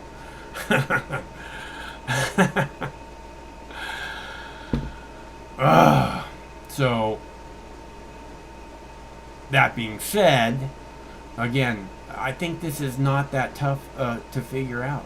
Oh, what are we going to do about the gun violence problem? I know, let's strip all the law-abiding citizens of all their guns, and that will fix the gun violence problem, won't it? It'll fix the threat. It'll fix the threat that the government feels from law-abiding gun owners. Because the government feels a giant threat from the Second Amendment, which is most likely why it was made inalienable, why it was made non-infringible. Because, again, you have the right to protect yourself. And just because some piece of shit politician is afraid, I'm so afraid. Like I keep saying, don't be afraid. Don't buy into the fear. It's not no way to live your life. Because some politician is afraid, they will want to take your guns away. Just like why they have a fence up around the Capitol right now. Because they are afraid. They're horribly afraid of us. Which is why we need to come together. Right? Why the left and right needs to forget that bullshit. Understand that there really is no left and right. Understand that when these left commentators and these right commentators are talking about the 20-year-old war in Afghanistan, on which the biggest military, the only superpower in the world, the 20-year-old war, the only superpower in the world could not make progress on at all, and is basically handing the country back to the Taliban. Both the left and the right say, oh, well, this is the wrong thing to do. Okay? There is no left and there is no right. What there is a government that is slowly, if not quickly, eroding all of our rights, all of our freedom. And the way that they're doing it is by keeping us divided. The way that they're doing it is by keeping the right believing these people are fighting for us. By keeping the left believing, oh, these are the good ones. They're doing evil in your name. Both sides. Both sides. The only good ones are the ones, like, again, that get said, oh, well, she's not one of us. Oh, well, he's not a real Republican.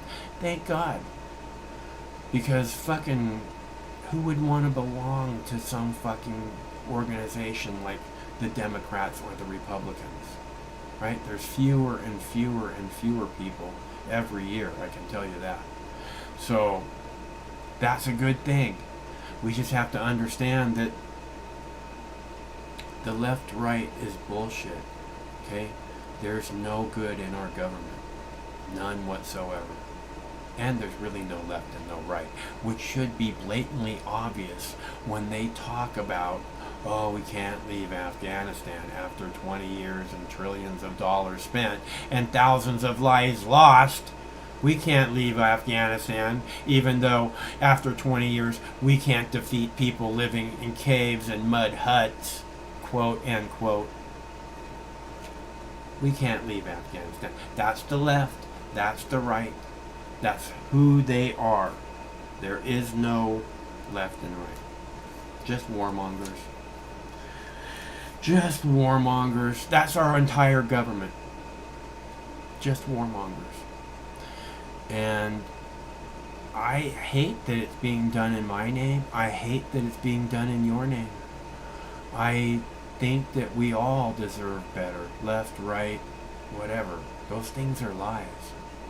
We're the American people, and we deserve better, damn it. At least that's the way I see things. So, but, you know, I like playing the white privilege card. So that's who I am. You know, I love playing the white privilege card. I'm going to play it as long as I can, at every opportunity. That Trump won the election. Among the suspects' possessions, this is real, a white privilege card. I want you to take a look at this. It's a fake white privilege credit card. Subtitle, Trump's everything. The card holder, scot-free, with 2 T's. Scot-free is actually spelled with 1 T, but, you know, 2 T's on that card. That one piece of evidence, an insight into the man's state of mind, that he can get away with anything because of his skin color. His lawyer saying this to CNN. that little clip is evidence of the fact that Don Lemon has zero sense of humor. What's up, caller?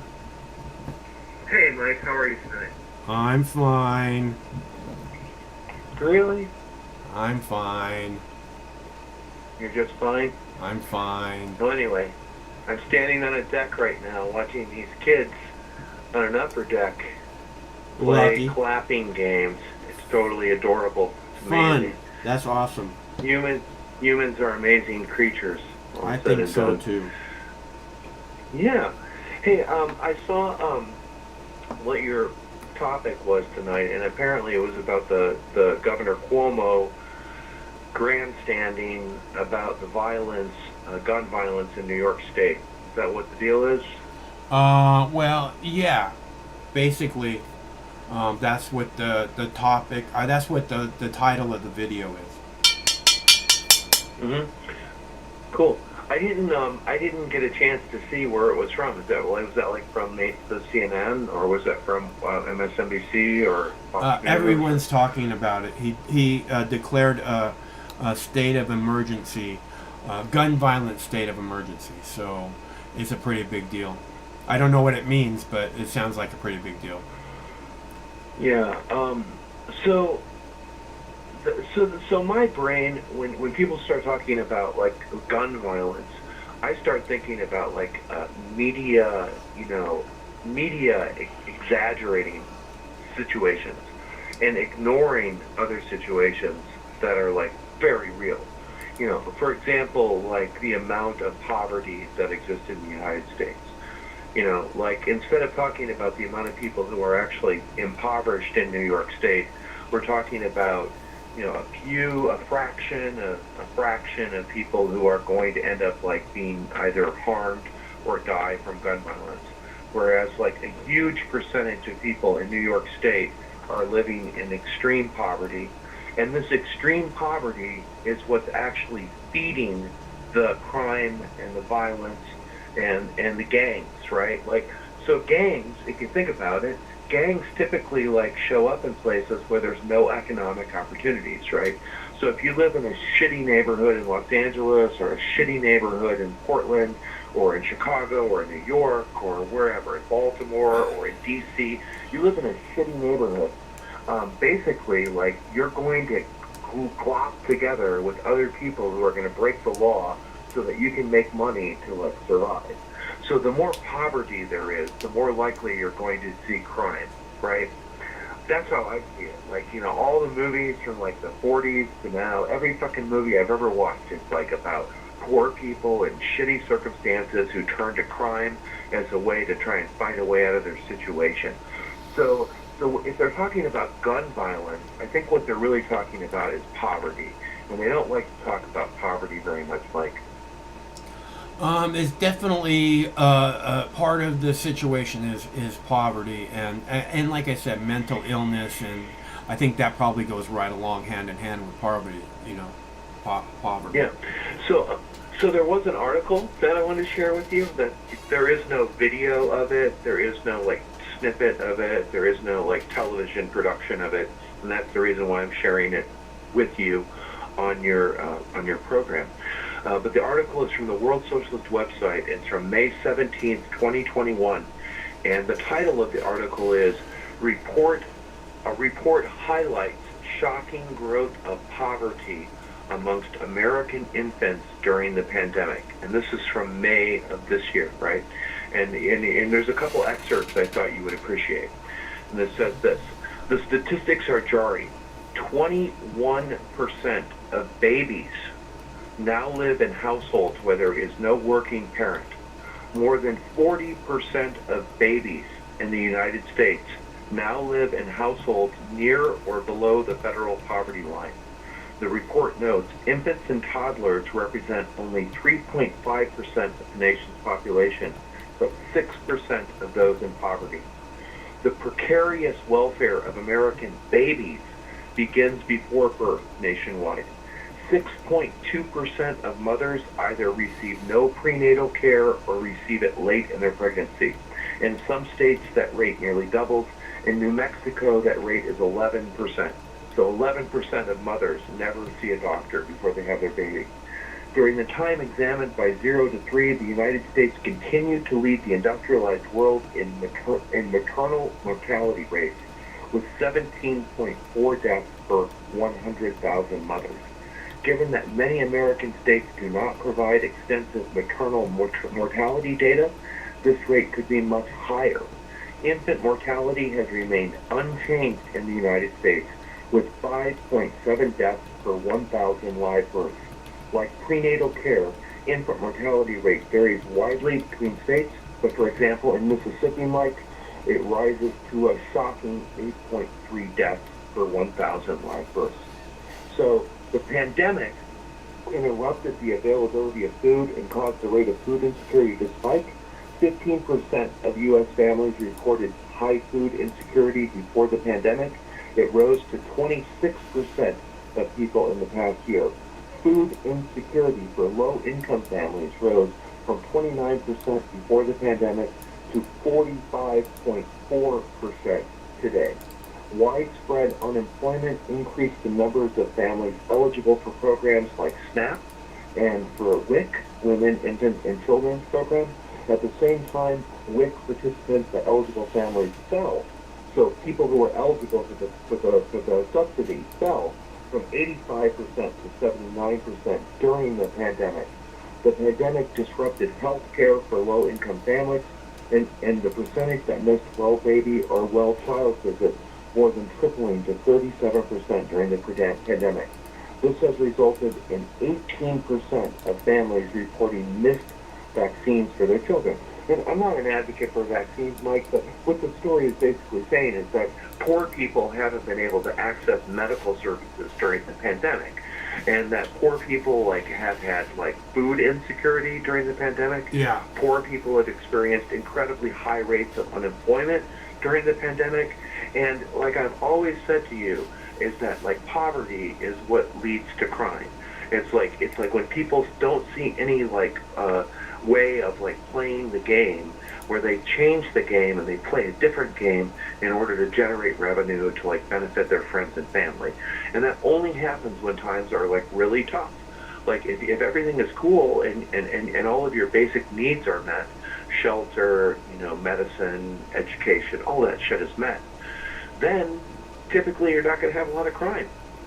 And instead of just punishing people and talking about why there's more violent crime, the state of New York should get to the root of the matter and say, maybe this $1,200 stimulus, this federal stimulus program that was happening, isn't such a bad idea.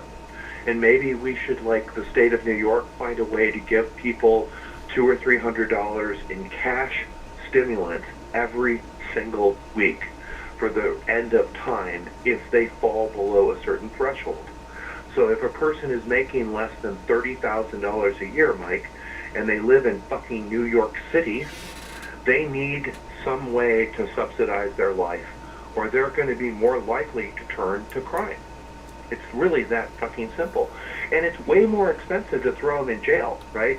It costs like $50,000 a year to keep a person in a cage someplace for violating some weird non-violent crime that does, you destroy, whatever. Who the fuck knows? Non-violent crime, drug crime, broken windows crime. You get thrown in jail, and we pay, the taxpayer pays to keep you in jail. How about instead of just spending $50,000 a year for the state of Washington or the state of New York or whatever, the state of California, to keep somebody in a goddamn cage? Why don't we pay like $20,000 for mental health services and just give the fucker $30,000 a year cash and say, look, we actually care about you. We care about you. Like, we don't want you to die. We don't want you to live in a cage. And we would like you to get on with your life. And in order to do that, we're willing to give you $30,000 a year to help you with education, housing, and to become like integrated into the community. And that would be cheaper than throwing these people in fucking jail, Mike. Yeah. And it doesn't have to be, we don't have to have a figure like $30,000 a year. What you do is you say, we will make these resources available to you. Here's this amount for, you find a place to live for, that's reasonable for the people that you have in your family, and we'll make that resource available to you. You get, if you get accepted at this school that costs, $40,000 a year, we'll make that resource available to you because, that's a prestigious school, and, it just means that you're going to do better in life. Like you're saying, as opposed to just letting somebody rot on the street, we can pick these people up and have them do better in life, making our whole society a better place to live. And it's fucking expensive, Mike. Like, I know, like, my youngest brother lives in San Francisco, and the city has spent like $1 billion a year to address homelessness in San Francisco, right? Yeah. And there still are homeless people in fucking San Francisco. Like, even though the city spends all of this money, so then I'm like, well, how are they spending the money? I ask him, and he goes like, well, when they see a piece of poop, they call like a car, and a car shows up with 3 people in suits, and the 3 people in suits have these sticks, and then they kind of walk around the poop in a big circle, and then one person picks up the stick. All 3 people are on the clock, right? And then they like take the bio waste and put it in the bio waste bag. So something, a really simple task, right? Like keeping the shit off of the street, which should just cost like, $20 an hour for a person to do that. It's like a pretty disgusting. Hundreds of dollars. It's a pretty disgusting job. It's a pretty disgusting job. I would want them to get paid more than $20 an hour. But go ahead. All right. Well, maybe I'm exaggerating. All right. Fair point, right? But the flip side is that the amount of money that the city has spent has not really got to the root of the problem of why are there homeless people in San Francisco. And the reason is if you want to rent like a shoebox studio apartment, you have to spend $2,000. Period. Very, very on the lowest end. Yeah, on the lowest end. And if you can't do that, you can't live there. But still, a lot of people like work in places like, Safeway and Subway and, basic places like small businesses that aren't paying like $40 an hour for labor. The world used to be a different place, man. I remember back in the day, there would be like all these places where artists could go, like what they call artist studios, and they'd be like, large one-room things, and maybe you had to share a bathroom or something, and you really weren't supposed to live there, but, it was a 24-hour-a-day thing, and you could pretty much, artists, they're working, if they need to crash, they crash, I've seen those for the last 45 years, my whole adult life. I don't think that exists anymore, because, Well, I remember that, Mike, like, when you bring up that subject, right, like, when do you remember hanging out with cool artists and shit? It's, like, usually, like, when you're about 20. And when I was about 20, I was living in Chicago, in Bucktown Wicker Park, which is where the Art Institute, a lot of students from the Art Institute live there, and it was a gentrified neighborhood. It was just changing right there at that time. And I know exactly what you're talking about. Like, I could go to places in the city where there would be huge lofts with expansive ceilings, no neighbors, and you could play music, you could paint, you could do whatever you wanted to do all over the city. There were two neighborhoods, Pilsen on the south side and this Bucktown Wicker Park. So there were 2 or 3 neighborhoods. But those neighborhoods in the past 40 years, Mike, 35 years, have completely become like extremely affluent communities. You know, so it's just like, you know, Fremont is a great example of that in Seattle. Is Fremont used to be like where the hippies lived, right? They weren't middle class like in Ballard, and they weren't kind of really upper middle class like in Queen Anne, but they were cool. Like, oh, that's where the fucking hippies hang out in Fremont. Well, that was like in 1975. Well, I don't know. Look, I think that it was going on in 1997, 1998, because when I see it changing is when Google moved in. Google moved into Fremont, and then it was just fucking yuppie city, you know. Fucking. Okay, so I moved here in 1990, Mike, but I remember Fremont and the UW being like the places where there was some culture going on at the UW, you know, on the Strip, and then also in Fremont. Well, and that isn't like really. It moves though. It always moves. In the the late 1990s, I was hanging out with all I hung out with was artists, right? Everybody around me was artists, and where in the city? Where in the city were you hanging out? Oh, we're hanging out all over the city, but the primary kind of artist zone was Pioneer Square, and they used to once a month have what they called Art Walk. Maybe it was once a week or twice a month, but they would, all the artists, not all of them, but a bunch of them would come out on the street, and you could walk through all the lofts, and you could see what the artists, not all the lofts, but the ones who wanted you to walk through, you could see everything they're working on, and it was really fucking awesome thing. A working artist could still get an art studio for like $500 or $600. Right. This is what I'm saying. It may be 700 or 800, whatever it was. It was doable. Yeah, it was doable, and now it's just not it's like I don't think that exists anymore. In my city, where I live in Olympia, the entry rate was like about $200. So there are artists like from the college, like Evergreen State College, and there really there's an artist community around the Capitol, but like there was an entry level of like you could get a studio for like $200 or $250, and now. Like 20 years later, where I live, in Puget Sound, it's like $500 to $600 to buy into a studio, and that's a place you can't live. By the way, it's just a place you go to 8 hours a day to write or paint or make music, but you can't live there.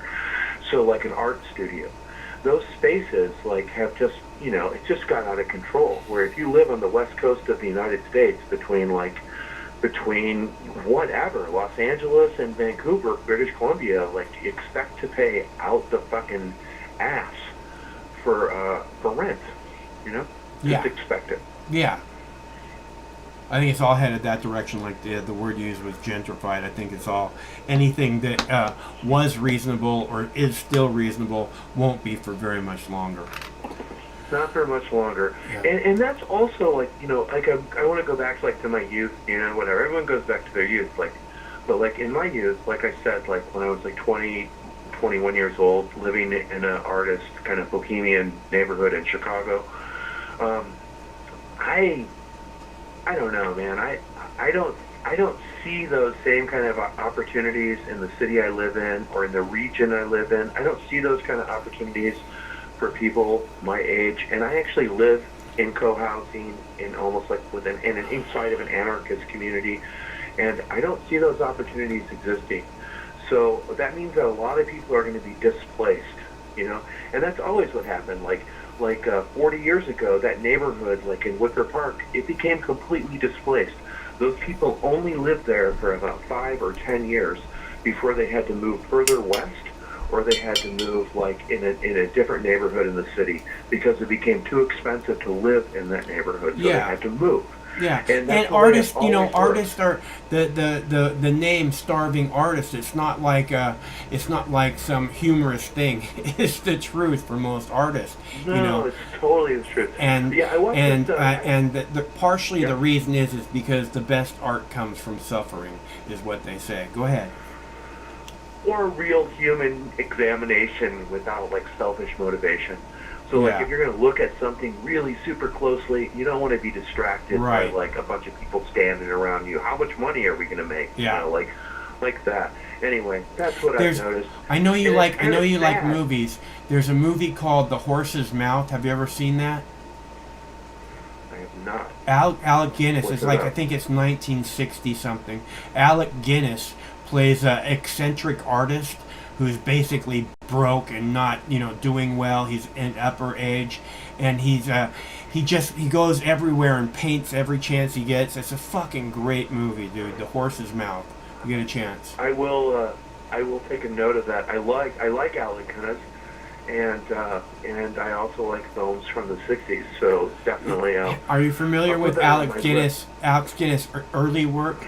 He made movies when he was, I think, in the 50s or maybe like early 50s, I think. Yeah. And there was like, he would play like 10, 11 characters in the movies. Have you seen any of those? He was kind of like Peter Sellers. Yeah. He was like a forerunner of Peter Sellers. Right. And him and Peter Sellers were in a couple movies together. But like it's that same kind of like, dressing as a woman or dressing as a different character, and having multiple characters. Right. And he's an amazing actor, Alec Guinness. Yeah. And so is Peter Sellers. Yeah. And I think Peter Sellers like emulated Alec Guinness quite a bit in his film career. That makes sense. Go ahead. So I guess what I wanted to just like to wrap it all up, Mike, is to say like I'm not like saying that there isn't gun violence in America. Like obviously there is like serious violence in the United States, right? But where is this violence concentrated, and why does it exist? And what the mainstream media wants to tell us is that it's because these are black communities or because these are Latino neighborhoods, that this is the reason why the violence is happening. And in fact, it's because of poverty, Mike. Yeah. It's very obvious. Well, that's not what I'm hearing. I mean, I guess that's kind of what the conservative media says, but what I hear is that it's because of guns. That's the reason that the gun violence is happening. Yeah, I really think that most of the reasons why anybody, just think about it, for fuck's sake. Like, I don't have a fucking gun. I never ever owned a gun as an adult. My family did not own guns when I grew up. I'm not like a gun. I know that we're different on that score, right? But like, it's not like something that I think about, right? It's not even in my fucking brain. Yeah. But that being the case, like, when I think about it, like, objectively, it's like, fuck, man, where does most of this violence occur and why is it happening? Even if a person is a rational person and they have a gun, when are they going to use that gun, right? A lot of times it's when they're in a moment of anger, like, that bitch fucked him, fuck her, she's dead. That kind of thinking, right? That happens a lot. But then, a lot of times people are like, well, I can steal this and I got a gun. But some people do that, right? And then there's other people that are like, I'm in a gang, I got my bros, and we got to protect our turf, and that line is real goddamn important. Fuck me.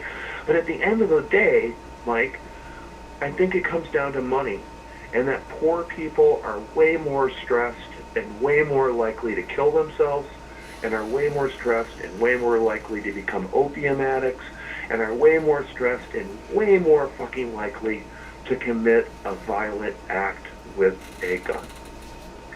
So if you want to solve the problem of violence in America, you would deal with all of these babies that are being born into poverty.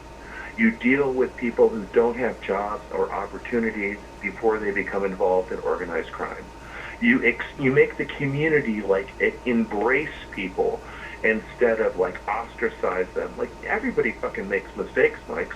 And when somebody makes a mistake, instead of crucifying them on a fucking cross and throwing them in a goddamn metal box for fucking 20 years where nobody sees them for $50,000 a year, why don't we just give that person a hug, Mike, and say, listen, you made a big fucking mistake, but we're going to like spend $50,000 a year for you to have your own house, and we're going to work it out so that like you understand what you did, and it's all cool. That would be way better than putting somebody in a cage for the same amount of money. Well, I think that the problem is, a big part of the problem is that the cages that they're put in are completely inhumane. and horrible things go on inside those cages, as opposed to other countries where basically the cages are like an apartment. You have a bathroom, you have not just a toilet, you have a bathroom, you have a living space, you have TV, and a kitchen. Yeah. So that's this way people can actually be able to understand, like you're saying, people who maybe have never had like a regular 3 meals a day, or never cooked their own food, or never had a proper bed to sleep in, or whatever it is, clean clothes or whatever, that this would teach them the routine and the benefits of having that type of life, as opposed to this other kind of life, which is and the longer that people remain homeless or they remain marginalized, living in poverty, the more likely they are to have an emergency room visit to the hospital, which costs like $75,000, whatever, like extraordinary amount of money for an emergency room visit and to stay in the hospital.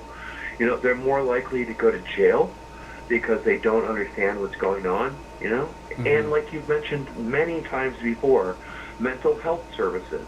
Yeah. Instead of like hearing an article about like gun violence in New York City is out of control, I'd rather hear an article that says like, New York State has come to the conclusion that we're going to provide free mental health services to all people in New York City.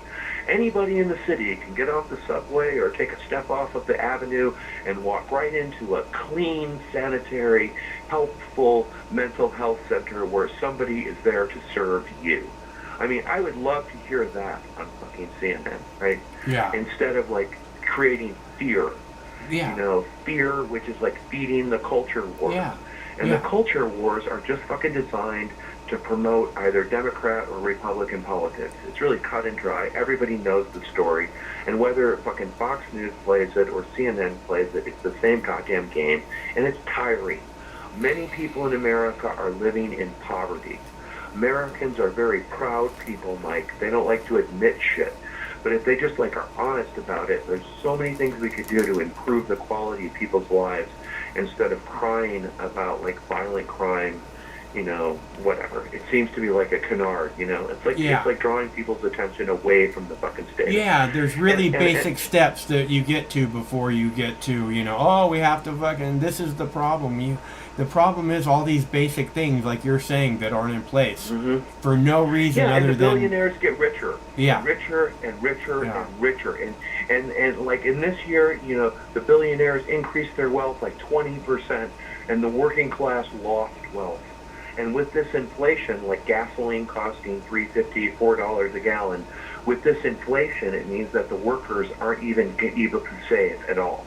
Like whatever money they make is going to be spent on gas and food because of the increased cost. Yeah. So, I mean, instead of talking about, like, let's have a wealth tax in this country, Bill Gates, Jeff Bezos, fucking Larry Ellison, let's take those assholes and say, like, look, man, you made over $5 billion, you have over $5 billion in wealth? That's really cool. You're really cool.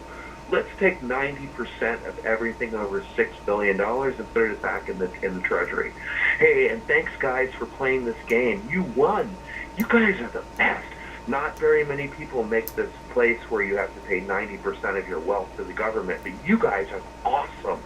So therefore, like, you should feel really proud that you get to give 90% of your wealth back to the government. Isn't that cool? You guys won the game. Congratulations. Now the rest of us get to decide how we're going to use our money to get rid of poverty in our country, and fuck you. Yeah, we have to end the war machine first. So Yeah, otherwise, I agree. Hey, nothing's going to happen. So fair point. I'm going to let you go, Mike, and I hopefully one day these wars will end. Yeah. And also hopefully one of these days people will wake up and recognize what the police state is about. And have a good night, man. Thank you for the call. Yeah, Chris, it's good to hear from you. It's always good to hear from you. I'll talk to you soon, I hope. Talk to you later, Mike. Have a good night. Bye. All right, so let's see, where were we? Yes, and Chris is right. like I said, there's a mental health issue because, number one, anybody that would do this kind of violence against another person is mentally ill. You know, humans, that's not how we're supposed to be. So mentally ill can be misprogramming. It can be desperation, like Chris is saying, because they don't have anything. They don't see another way to make things happen. And that's where our government just completely falls short, right? That they could keep people from making these drastic decisions by just making sure that there's some kind of a safety net.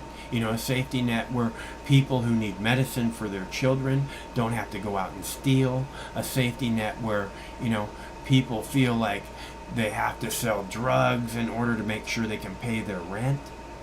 You know, the government could make a huge difference in our society. And instead, our government does not. Instead, our government does nothing but make war. Sure, send up a caller.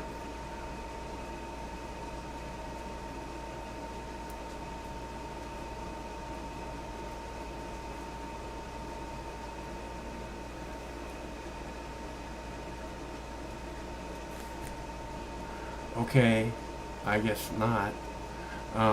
So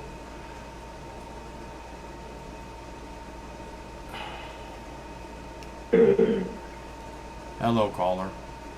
What up, Mom? Hey, B. How you doing, bro? Hey, you know what?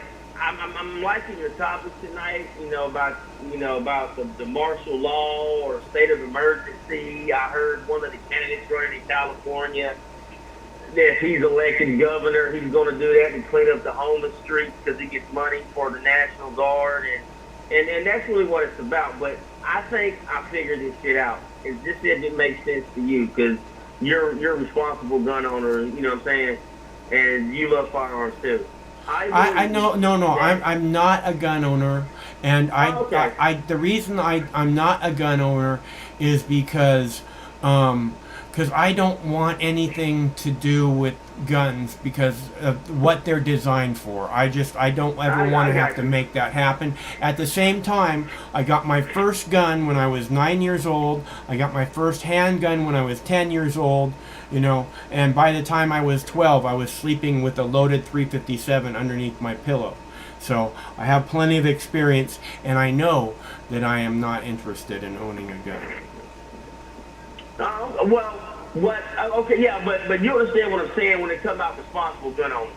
Sure. And with like my state of Tennessee, which you know I live in Missouri now, and like Texas, it's going and there's other states out there, but they're going to flood the market with all these guns that anybody can buy with no background check, and just put them on the black market, and it's going to lead to tons and tons of innocent deaths and crime because of just idiots. And I believe that's what our federal government is really wanting to act. You know, it's like you just give everybody a driving license and a Corvette, you know, and just say, hey, don't worry about stop signs. You know, you'll figure it out. You know, and I think that's like all these crazy like lawless gun laws of how people can access these firearms and buy them in the masses and just do what they want to with them is going to lead to a lot of innocent deaths and a shitload of crime, man. I don't see law-abiding citizens doing that, Brandon. Do you see that happening with law-abiding citizens? Well, listen, you wouldn't think that there would be corrupt pastors or preachers, but they are, right? That's not what I'm talking about. I'm talking about what you actually, Brandon. I'm talking about what you actually see happening. Do you see in your world that you see? Do you see law-abiding citizens going around because they have guns, doing stupid shit, and killing people? That's not what I'm saying. I ain't saying them people.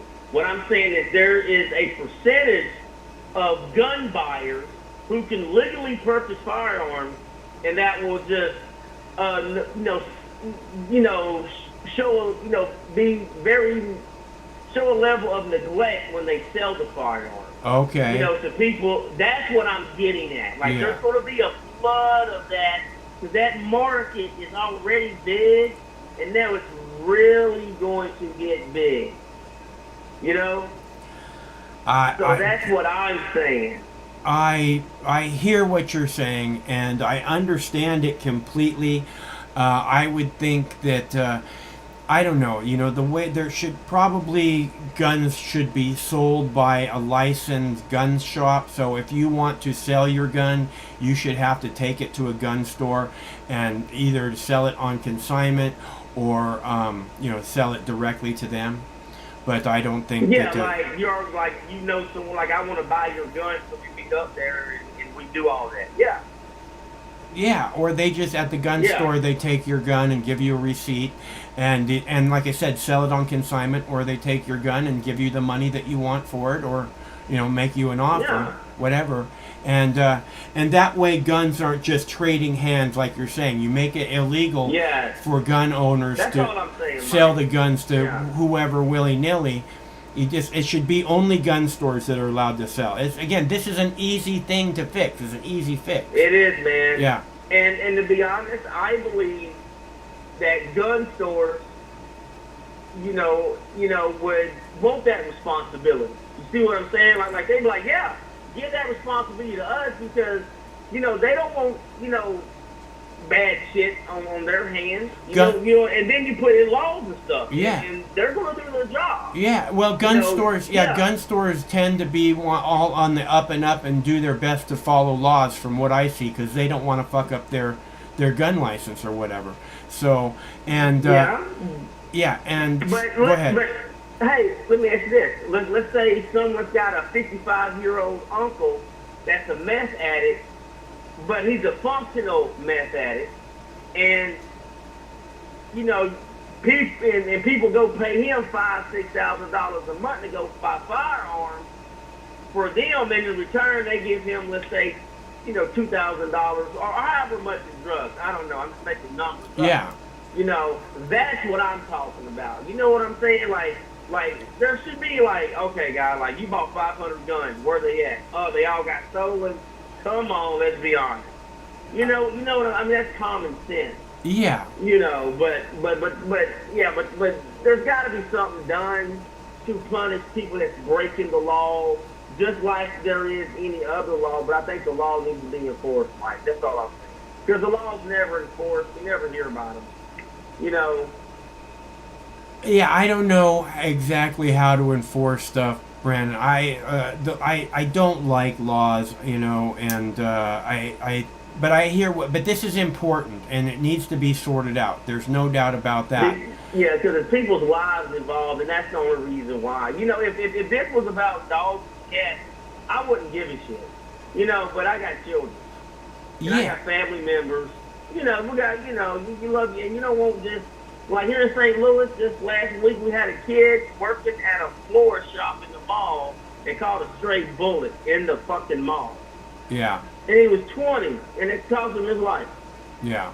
It's sad, man. Yeah, no, I agree. I talk about bullets traveling all the time. Bullets, whenever I see cops, emptying their clips in a residential neighborhood, I'm like, what the fuck is happening? It's like the first thing you learn in gun ownership is bullets travel. Okay, so you want to be real specific about where they're going to travel to. Man. Yeah. So, but look, I think that there should be, like I said, the as far as gun sales, it should all have to be gone through a licensed gun shop, and that way we'd know that regardless if it was an owner, a person who had purchased a gun and then wanted to sell it to someone else, you got to take that gun to the gun store, and the gun store has to check out this person who wants to buy it, and then go ahead, it's your deal, man. And you know why else the gun stores would want to do that, Brandon, besides just being on the up and up, is because it would get them a lot of traffic, Oh, well, because they would be legit, and also something else that I'll say, Mike, is that I want to pay attention to what happens, like I said, in the next 12 to 18 months when it comes to gun violence because of Texas law and the Tennessee law, just adding more more fire to it. I bet you they go up quite a bit when it comes to gun deaths. But we'll never know where those guns came from because the government doesn't tell us, But it was good talking to you, Mike, man. You know what I'm saying? Hey, it's always good to hear from you, Brandon. Have you been to the weed store lately? I'm going tomorrow. Yeah. But yeah, man, I'm just trying out some new stuff. Like I get text messages. It's cool. I can order online. Oh, that's awesome. Yeah, that's awesome. Yeah, yeah, man. So, but what I am proud of is that I'm seeing a lot more people now, and I'm still seeing the same people. And they're like, they're business class, I'll say. And it's some's a little older, and But you see some young people, that's going. So it feels good that people are opening up and you go and you have a conversation about, hey, have you tried this? I don't know, but have you tried this? And you create a conversation. So yeah, it's pretty nice. It's like a community. I hear what you're saying. And it's growing. Yeah, and the other thing that's really good about that, Brandon, is that people are actually recognizing this as good medicine, because I bet all those people have a reason for being there besides just, wanting to get high. Yeah, man. Yeah. But besides that, man, ain't shit else going on. It's starting to warm up, starting to get hot again. You like that, right? You like that? I don't know. To be honest, I like to live in an area with 4 seasons. Yeah. Like the only place I've ever lived with 4 seasons was Pittsburgh, Pennsylvania when I was stationed there. You really had 4 seasons. A small summer, a small fall, your winter and your spring. It was real. Yeah. But I just don't like this type of heat. It's stupid. Well, it's always good to hear from you, Brandon. All right, man. Wait, man. Y'all guys take care, man. I'll let y'all later. Okay, I look forward to hearing from you soon. All right. I gotta take a quick break here. I'm going to do another video about the gun violence state of emergency, and then we'll talk about something else. I'll be right. You know what? I'm gonna go ahead and play. I'm going to do that. I'll be right back, okay? So thanks so much for tuning in. And don't go anywhere. Just stay. Don't go. Just stay. Which one did I play last time? Oh, it was that one. Okay, so I'm going to play the longer one, which is 5 minutes long. I'll be right back. Here's what's trending at the bottom of the hour. This afternoon, New York Governor Andrew Cuomo issued an executive order declaring a disaster emergency against gun violence. Watch this.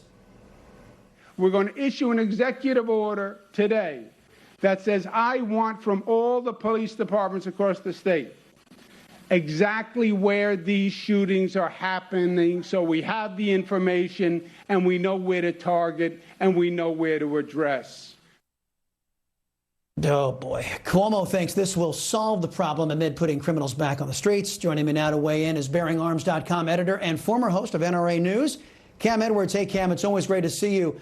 It apparently has escaped Mr. Cuomo's notice that he has a large city there called New York that defunded their police to the tune of $1 billion. Now, one thinks that maybe if Mayor de Blasio were a female, maybe that would get Governor Cuomo's attention. What do you think?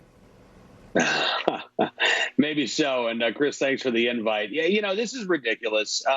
What he's talking about is basically duplicating efforts on the part of local law enforcement. They're already looking at these crime hotspots. They know what's going on. I'm not sure why Cuomo thinks he needs this information. These local departments can share that information with the New York State Police if they want. They can share with the federal government if they want. But I got to tell you, Chris, the really troubling thing that Andrew Cuomo did today, he said that he's going to sign a bill that, in essence, declares war on the firearms industry. It allows for lawsuits to be brought against gun manufacturers, gun distributors, and firearm retailers for the actions of criminals. And Governor Cuomo has basically given the green light to these junk lawsuits that are designed to put the firearms industry out of business. Well, I mean, what the net effect of that is, of course, this will all be taken into court, and this is a nice little distraction from his myriad problems, his COVID problems, his sexual harassment allegations, multiple sexual harassment allegations.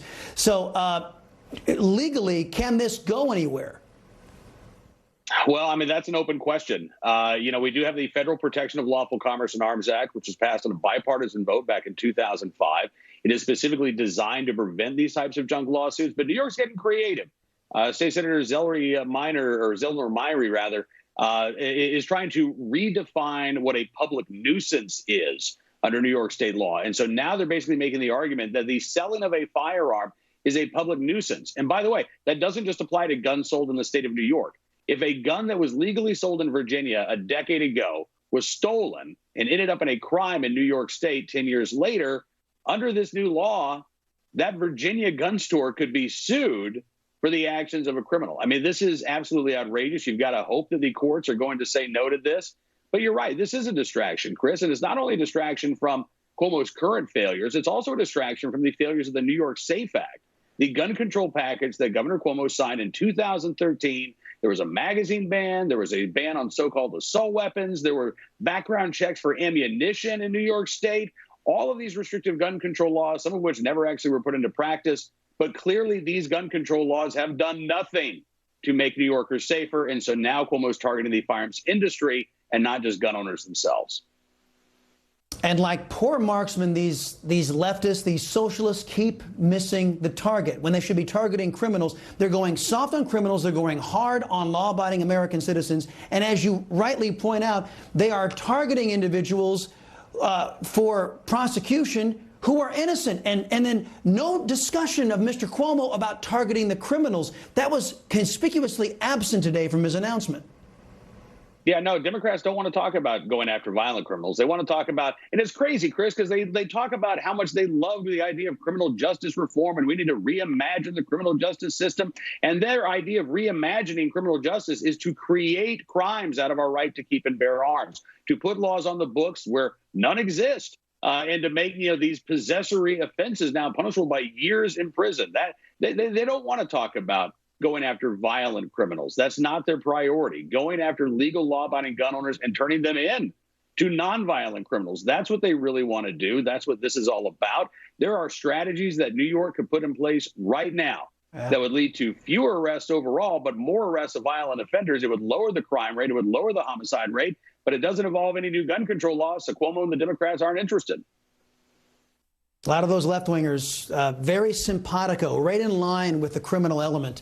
That's why they target the law-abiding, those of us who abide by the Constitution. Cam Edwards, always great talking to you, my friend. We'll talk soon. When we come back.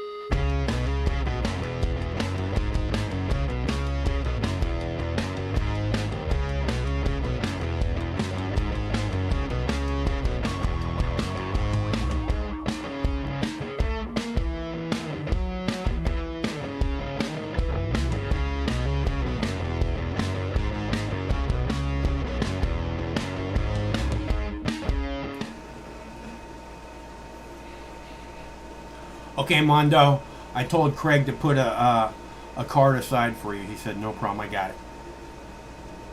All right, so let's see, where are we at? Oh, also, Craig doesn't really have to put a card aside because no one donated. Okay, so if anybody who donates $10 or more gets a white privilege card, gets a Mox News media package, including Mox News business cards, including Mox News stickers, including a My Cock for President postcard, and white privilege card. Trumps everything. And we'd love to have you get one of these. $10 or more donation, and you will receive one in the mail. And again, this is hard plastic, so it's suitable for carrying around in your wallet. That being said, I believe I have one video left. Let's see. I kind of want to play the Kennedy one again. I loved that video. I thought it was pretty raw, man. Let's see. Okay, so we don't have any phone callers. I'm going to go ahead and play another video. I have a video about cell phones, most of the cell phones now are starting to have magnets in them in order for the people to stick them to a refrigerator or whatever, some kind of a piece of metal while they're doing, hands-free stuff. So there apparently a doctor has made a study, and the magnets, they're very strong in the new iPhones and the new Google phone, I can remember Pixel or whatever it is, in the Android phones. They have powerful magnets, and it's messing with pacemakers. So I thought that was a pretty interesting study, and I have a video about it. It's not very long. I'll play it for you now since we don't have any phone callers. That video is number 9. Number 9. Number 9. Number 9. Cybersecurity experts are racing to limit the impact of a major ransomware attack. Investigators say hackers have taken over computer systems of thousands of businesses around the world. Researchers say hackers attacked through software management companies. A warning about Apple's latest iPhone. A Rhode Island cardiologist is one of 3 authors of a new study that found that the iPhone 12 could affect implanted cardiac devices. Medical reporter Barbara Morse takes a closer look. Dr. Michael Wu says he first became concerned about devices with strong magnets when one of his patients reached out because her pacemaker was beeping. Something was wrong. In her case, it was a watch band, iWatch that has a magnetic bracelet, which triggered it. That got him to thinking, what about the newer, more powerful magnets in the iPhone 12? In this research, they looked at 3 actual patients who had an implantable device. We essentially just place it near the device, directly on top of it, with the back surface of the iPhone on top of the skin. Like many people actually do with their phones, pop them in a shirt pocket. What we wanted to see is if that can potentially affect. If it's a defibrillator, would it deactivate the defibrillator function? If it's a pacemaker, would it change its pacing mode? What they found was this. It affects both pacemakers and defibrillators. They also tested the actual implantable device near an iPhone and found the magnets in the iPhone interfered with 8 of 11 of those devices. It must be noted, other cell phones were not tested, but... The message here is they should be aware of the magnets. I think most patients who have an implantable device are given that instruction to keep a safe distance. Apple actually has a list of its products that could potentially impact implanted cardiac devices, including the iPhone 12. I'm medical reporter Barbara Morse.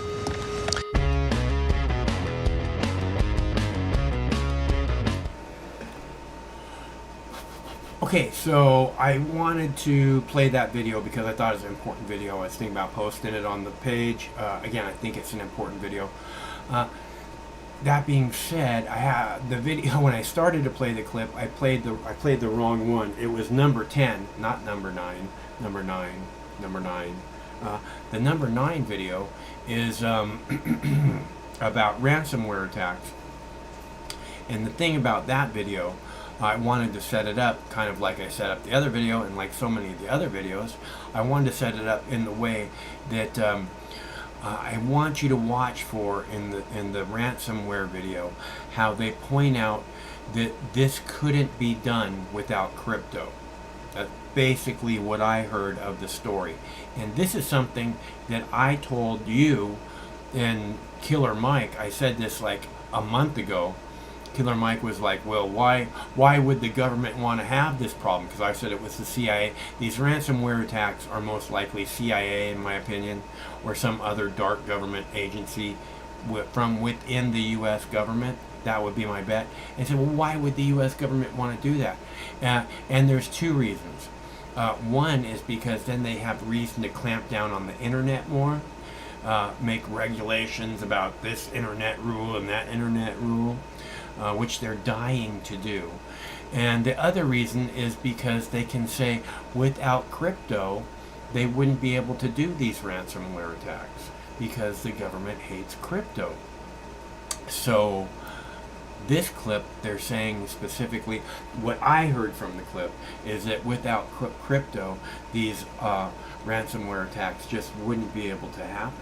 So I'm going to play that for you now because I think it's important information.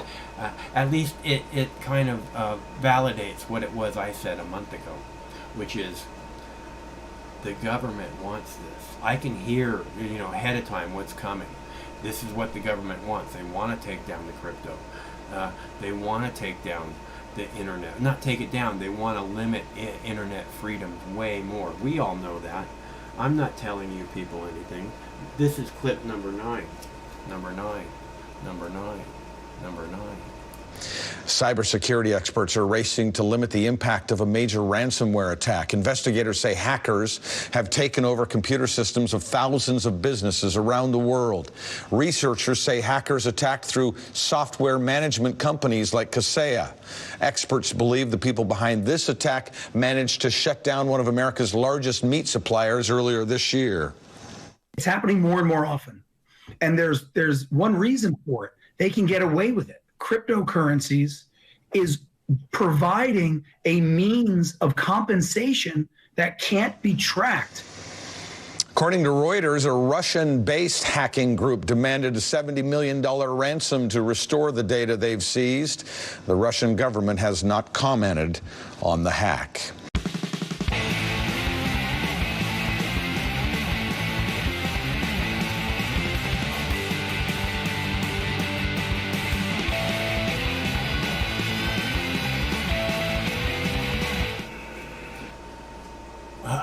That's all I heard about that story, right? Oh, the Russians, it's the Russians doing it. It's not the Russians. It's coming from within our own government. Why would our own government do such a thing? So they can clamp down on crypto. They hate crypto, okay? So they can clamp down on crypto, so they can clamp down on the internet. They also hate the internet. Why do they hate the internet? Because they hate you. They're terrified of you.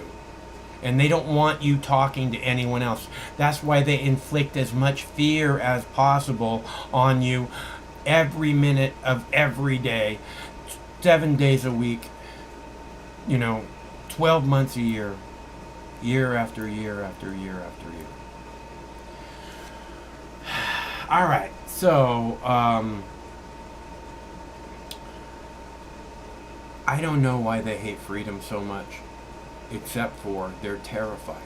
They're terrified of you and your freedom.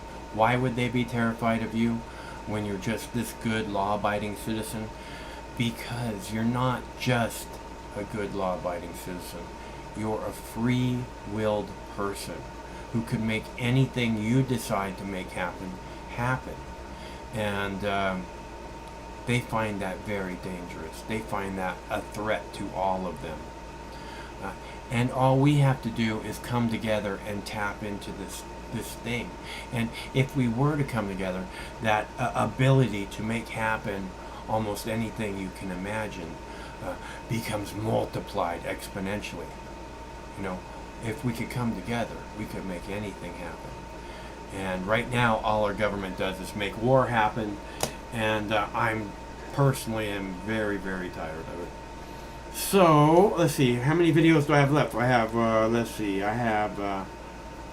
have Biden's speech from today. I don't really want to play it. Biden's so fucking boring. I have the Kennedy clip that I played earlier, and I'm going to play that again. I'm just going to end the show with that. If you want to call, you can call, see if you can get through. And if you do, I'll be happy to talk to you. But it's such a good clip, I want to play it again, and then I'll probably go post it on the page after that. But until I do that, I thought we could have just a minute to do what now? I want to give you just a minute to call, because if you want to call, I'm here, and that's what we do. Otherwise, I'm going to go ahead and play another video, and then we're pretty much out of here. So, I just want you to know I really appreciate you tuning in, because it's you that makes doing a live show worthwhile. If you weren't here, if you didn't show up, if nobody was here, it would just be me talking to myself. And what good is that? What good does that do? I don't need to talk to myself. I can go outside and I can talk to the birds. I can talk to the bees. I can talk to the bunnies and the squirrels and the trees. And what now? Hello, caller. Michael, this is Steve McClanahan. He says Steve motherfucking McClanahan, so you know. Michael, this is Steve motherfucking McClanahan. Don't correct me, goddammit. Breaking fucking news, Michael. What's that? We are out camping currently, drinking beer by the lake. Ooh. And there are fucking homeless meth heads everywhere, Michael. It sounds like a dream come true. Hey, I need another fucking beer over here, okay? Michael, we're back. Breaking news. Cuomo is going to get recalled. Oh, really?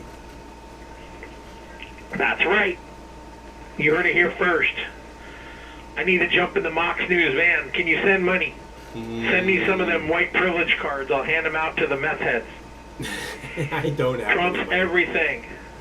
I don't have any money. But if I did, I hear you got those things cheaper than the guy who originally is selling them. Those are knockoffs, right? Mox News specials. You know, they're a plastic card that you can fit in your wallet, and they're funny. It's just a little joke. Will you autograph those for the people? People want to know. Currently. No, I don't know where I would autograph them at. There's not much room on it.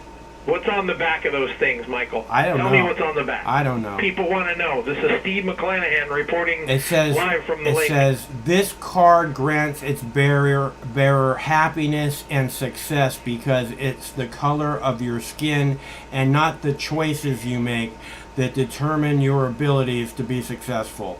I do not endorse that statement, so you know. This is the fake Steve McClanahan, just so you know, currently. Steve motherfucking McClanahan. Get it right. Sorry, Steve motherfucking McClanahan. Get it right, people. Okay. I might come up there to Seattle and check y'all out, so just so you know. All right. Steve McClanahan is coming to Seattle. Okay. Seattle. Okay. I'm going to go live in the chop zone with my guns and my truck. Good luck with that. Steve doesn't have any guns. Guns cost money. I have a Daisy 2-pump, just like the kid on Home Alone. That's not a gun.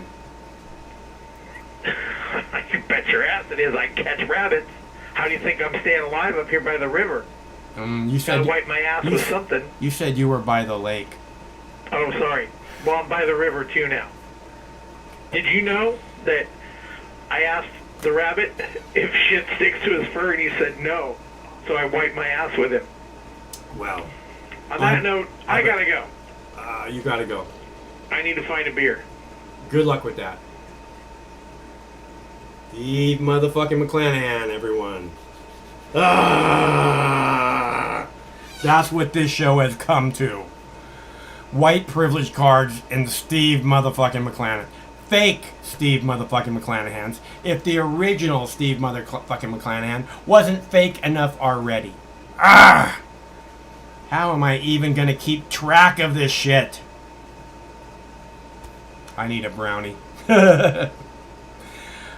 So, let's see, what was I gonna do? I was gonna play that Kennedy clip, but I was giving you a minute to call if you wanted to call, because that's just the kind of magnanimous guy I am. And if you'd like your own white privilege card, Craig pulled up about 15 of them. Well, actually, he got 20 of them, but he's got to give a couple of them out to his business partner. Got to give one to his business partner, one to his dad, and a couple other people, because they know that they would enjoy the humor. So this is a hard plastic card, and it's suitable for carrying around in your wallet, and it says white privilege trumps everything. So if you want one of those, please let us know. Oh, anybody who gives a $10 donation or more will get a Mox News media package, including their own white privilege card. that Trump won the election. Among the suspect's possessions, this is real, a white privilege card. I want you to take a look at this. It's a fake white privilege credit card. Subtitle, Trump's everything. The card holder, scot-free, with 2 T's. Scot-free is actually spelled with 1 T, but, 2 T's on that card. That one piece of evidence, an insight into the man's state of mind, that he can get away with anything because of his skin color. His lawyer is saying that... What a moron. All right, so where were we? Oh, right, caller. Hello, caller. This is for real. This is for real. Well, what are you guys, crackers? You got white fucking privilege cards now? What the hell's up with that? You trying to start a race war in the United States? What's up with that? And, Scot-Free is a fucking production company. So what's up with that? I don't know. What's up with what? Whose idea was that? Are you guys like white supremacists? No. Why, do you not have a sense of humor? Like Don Lemon? Don Lemon? I like Jack Lemon, not Don Lemon. I like his father, Jack Lemon. Yeah, well, Don Lemon doesn't have a sense of humor, and apparently neither do you. Nah, I just think that, white privilege cards are kind of... You're crossing the line there. You're fudging the line. You're right on the line. When am I not fudging the line, dude? Okay? Yeah, but what about Brandon? Isn't Brandon a black guy? Oh, I want to make sure Brandon gets a white privilege card, Greg. Make sure Brandon gets a white privilege card, please. I mean, I'm here talking on behalf of all the black guys. We don't want to see... we don't want to see white privilege cards, Mike. I mean, that's crossing the line. If Brandon won't call you up, I'll call you up on behalf of Brandon. Do you understand that the person who originally came up with the idea and started selling the white privilege cards was a black man? Do you know that? What, Don Lemon was selling cards? No, the person who originally came up with the idea and the design for this exact card right here is a black man. Word for word, exactly what he designed. Black man. So grow a fucking sense of humor, man. So he was being facetious. Of course, it's fucking hilarious. Oh my god. Well, why ain't I laughing? What am I, a fucking retard? You don't have a sense of humor. How many times do I have to tell you? It just doesn't seem funny to me, man. It's like, I don't know, man. It's like it's fucking hilarious, dude. In this age of racism and white cracker power, and it seems like it just seems a little bit inappropriate, like something. Like fucking McClanahan would do. Like Blazing Saddles, just like that. Well, no. I don't remember any racism in Blazing Saddles, but what's so funny? The sheriff is a fucking It's been so long, I just can't remember Blazing Saddles. Well, you're missing out, dude. Well, it's just like, okay. Am I the only one that's thinking this way? Is it like, Are you the only one that doesn't have a sense of humor? Is that the question? I haven't seen anybody in the card. I haven't seen. It's fucking hilarious. Let me explain it to you. White privilege trumps everything. 0045 0045 0045. What part of that don't you get? Okay, it says member since birth. I don't think Trump was racist at all. Good through death. Card holder, scot-free. It's fucking hilarious. It's ingenious. And I didn't say Trump was racist. I said white privilege card trumps everything. It's fucking hilarious, man. I don't know, man. I think you got a sick sense of humor. I do have a sick sense of humor. That's very true. But at least I have one. I got a sense of humor. Uh-huh. Just more appropriate, man. Right. We need to do what's let's see. You know what? It doesn't matter. I'm not gonna be like Don Lemon and be offended by something that's hilarious. This is real, Michael. This is real.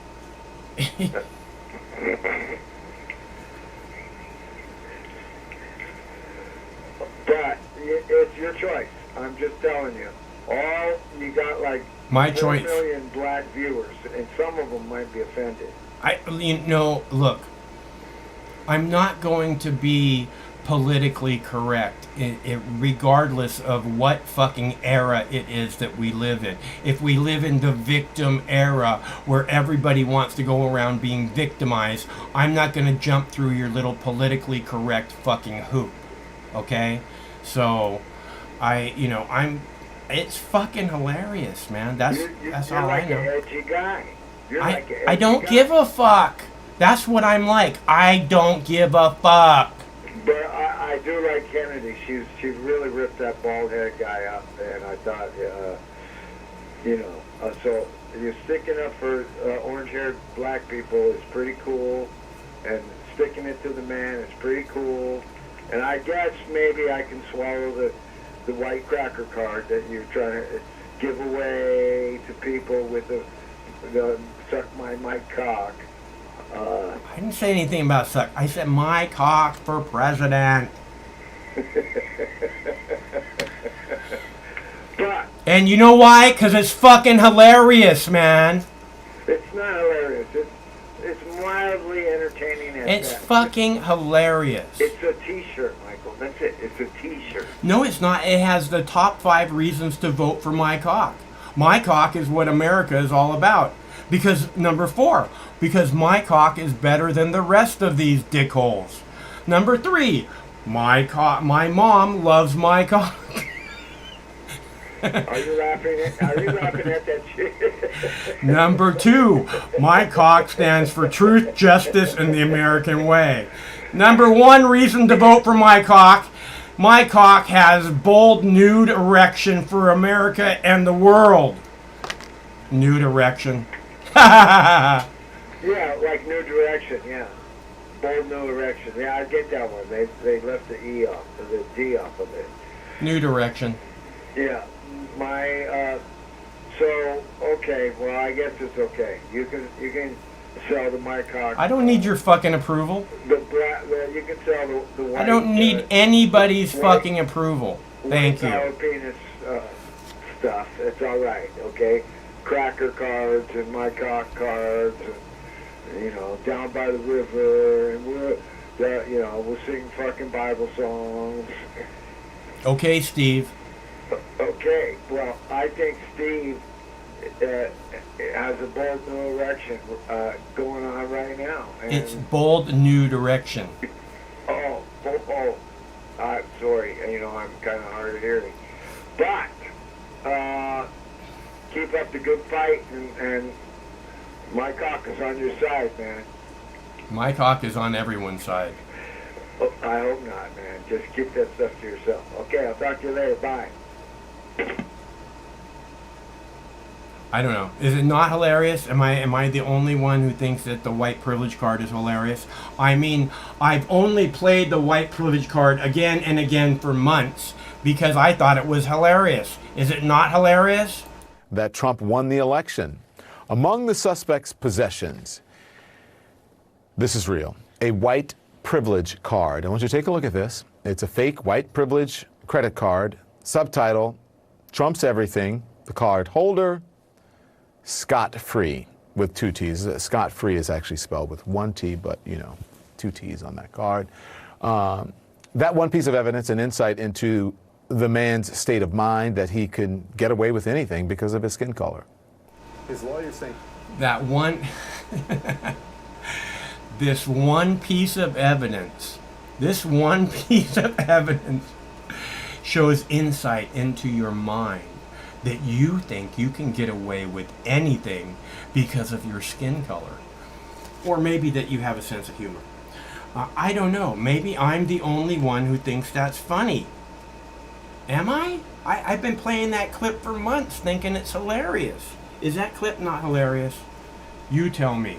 I'll stop playing it. But I would like to know if you don't think it's hilarious, because I do. Maybe, again, like I said, maybe it's just me. Maybe I have this twisted sense of humor. I felt that way many times. I felt like people don't get me, you know. And I tell you guys all the time that I kill me. And I think partially the reason that I do that I keep myself laughing, is it's much easier to enjoy life if you have a smile on your face. So at least it's not just much easier to enjoy life. I think it's much easier just to get through your day if you have a smile on your face, as opposed to, because if you're that way, it's pretty much guaranteed that you're not going to have a good day. So I try and relax just a little bit, keep a smile on your face, maybe a song in your heart, right? We're off to see the wizard, the wonderful Wizard of Oz. We hear, if ever a whiz there was. I mean, how can you not feel happy when you're singing that song, skipping down the road? I'm just saying. Maybe not. Maybe it's just me. Wait, what? Let's see. We're having them made for us. The caller was funny. They only bought 15. We bought 20, and Craig has to hand some out to some people. Okay? We bought 20, but we only have 15 left. So, or Craig bought 20. So if you want a white privilege card from Mox News, trumps everything, then we have some for you. We will send them out with the Mox News media package for all donors, $10 and above. Okay, so I am going to play the Kennedy clip one more time because I love the Kennedy clip. I thought it was a great clip, just in case you missed it, just in case someone else wants to call. And then, if nobody calls, I'm gonna play the Bright Side clip, and we'll be out of here. So I'll be right back. Gonna go heat up my tea and leave you. Well, not leave you, but let you check out this Kennedy clip again, just in case you did it before, because it's so fucking good. You might even want to watch it twice. We expect a lot from our Olympians. We want them to be strong, fast, and marketable, and we want them to be dripping in gold medals, just like we like them. If they can achieve these things, then they are beloved and set for life. Sha'Carri Richardson is all this and more. She's physically gifted, incredibly hardworking, beautiful, interesting, and honest. She's also considered to be the fastest woman on the planet and was the odds-on favorite to win the gold medal at this year's Tokyo Olympics in the 100-meter sprint. Well, that's not going to happen now because some arbitrary anti-doping rule that got her suspended and booted from that race, which she won at last month's track and field trials.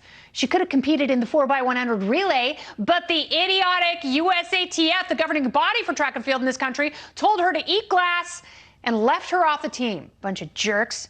Richardson tested positive for marijuana. And she didn't give some phony baloney excuse about eating a pork burrito or using some accidental ointment. She owned it. She apologized, gave an explanation. She found out from a reporter her biological mother had died, which triggered her anxiety and left her nerve shocked. And she is now trying to move forward. The trials were in Oregon, where recreational cannabis is fully legal, as it is in 18 states plus D.C. What was she supposed to do? Punch a horse? Pull down a statue? Drink a gallon of bathtub gin?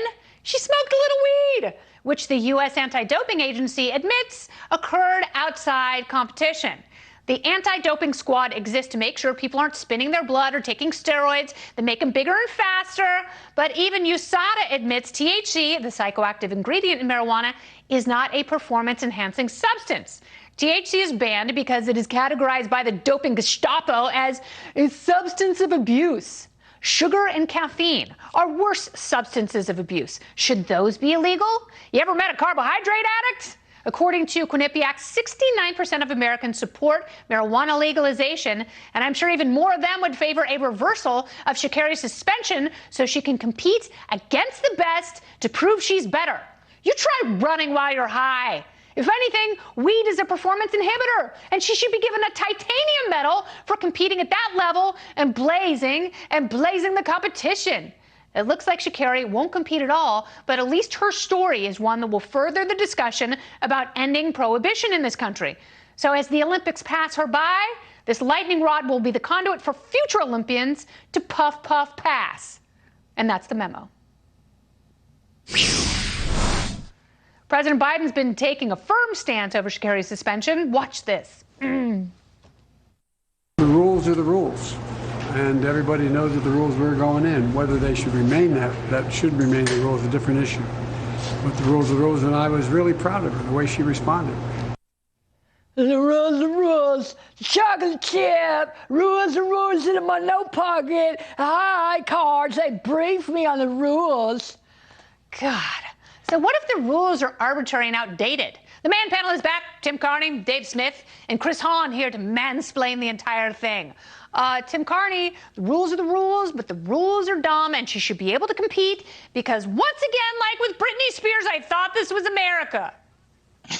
I think I'm the conservative and maybe the most pro-rules guy on this panel, but that explanation from Biden is pretty inadequate.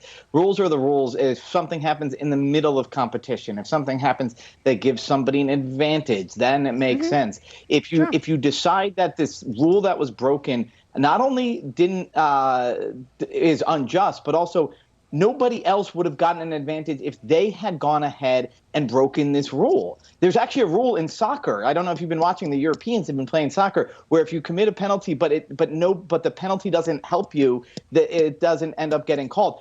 It didn't help her. The rules are the rules is not an adequate answer. They should be changed on the fly. She should be reinstated. I agree completely, but the USATF left her completely off the team, so now she can't even compete in the 4x100, which is so lame, Dave Smith, because she probably would have been faster if she hadn't gotten high. Yeah, well, that's for sure. And it's not just punishing her, right? It's punishing all the women who are competing, because now whoever wins kind of has like an asterisk next to their victory because she was really the favorite. So it's punishing everybody and robbing them of their shot. But the thing that's so infuriating about Joe Biden having the nerve to say the rules are the rules is that Joe Biden is the living archetype, the architect of the war on drugs, the most influential member that is still around today. And I understand this isn't a law, but to act like these rules aren't influenced by the last 40 years of American federal legal policy on marijuana would be absurd. Joe Biden in the 80s challenged Ronald Reagan from his right. He partnered up with Strom Thurmond to challenge Ronald Reagan for being too soft on crime. He was Joe Biden was bragging about throwing the book at every minor drug offender throughout the 80s and the 90s. Dave. Chris Hahn Joe wants you to speak out. Joe Biden has evolved on this issue. No, he hasn't. Joe Biden has evolved on this issue. Tell me where Kristi Noem is and other right-wing conservatives in this country. Kristi Noem's not president. I'm not a right-wing conservative. I think Joe Biden is in favor of legalized marijuana, as is the entire Democratic establishment in this country. So let's be clear. No, he's not. Let's be clear on that. The mainstream establishment, Democratic He will not reschedule marijuana, and you know that. Right. By the way, Chris, who I wrote the didn't Drug say Sentencing Act? Chris, I didn't say this is his current position. He has evolved on it. Right. Chris, I didn't say this is his current position. You just want people to love you. Please love me. Let me hit Joe Biden. Please love me. Look, this woman should be allowed to race. Chris, what are you saying? Are you having a breakdown? That means nothing. Chris, you're literally saying nothing. I didn't claim that this was his current position. I'm saying he is responsible for what he did in the past. And what he did in the past is evil. He enslaved millions of people. That means something. That may not mean anything to you, but it does mean something to me. And I'm sorry if more people like me. That's not my problem. And Dave, I agree that his position in the past was wrong. He has evolved on that position. Is it disqualifying from being president? Saying, hey, He's not here's a way for me to appeal to people who watch Kennedy. He could speak up right now for her. And Are you out of your mind? Dave Smith Chris, has some of the most consistent and authentic positions on freedom and liberty of anyone in media. He does not have to come on this show or any other show and pander to anyone, unlike you, because you are peddling falsehoods right now about Joe Biden. I would like and to he's see the him reason take that communities on the of color right the same have way been he takes on the decimated. left. I've been doing TV with Dave forever. I've never seen you take on the left on the right once, Dave, not once. Chris, shut up for a second. That is hold on, Kennedy. Can I just for 1 second? Kennedy, for 1 second. Donald Trump should be in prison for war crimes. Kristi Noem, you hold on. Let me just say this real quick. Donald Trump should be in prison for war crimes for what he did to the people of Yemen. How's that for taking on the right? You're just defending your Democratic president. I actually stand on principle. You're like, what do you stand against the Democrats on? Call me out like that. I'm sorry. I stood against people calling out the Declaration of Independence in the first act of this show. No, you didn't. Oh, wow. So I don't know what you're talking about. So brave. I have stood up to my party on numerous occasions in this media and in other places, and I will continue to do that. The Republicans aren't my party. I don't sit here. I don't come on here to make. I tell the truth as I see it every time I come on the air. You come on here to fart out talking points. It's a pretty weak way to that's what I'm defend the doing. President of the United States to say that the governor of North Dakota did something about as bad is pretty weak way to defend the President of the United States. Yeah, really. Well, wait till we get to critical race theory. The people of South Dakota voted to legalize marijuana, and Kristi Noem is fighting right now to break that down. And we have spoken out against her. She's done something bad. Vociferously. We're against that. Dingbat. If you watch the show if you're going to pick it apart. Idiot. Meantime,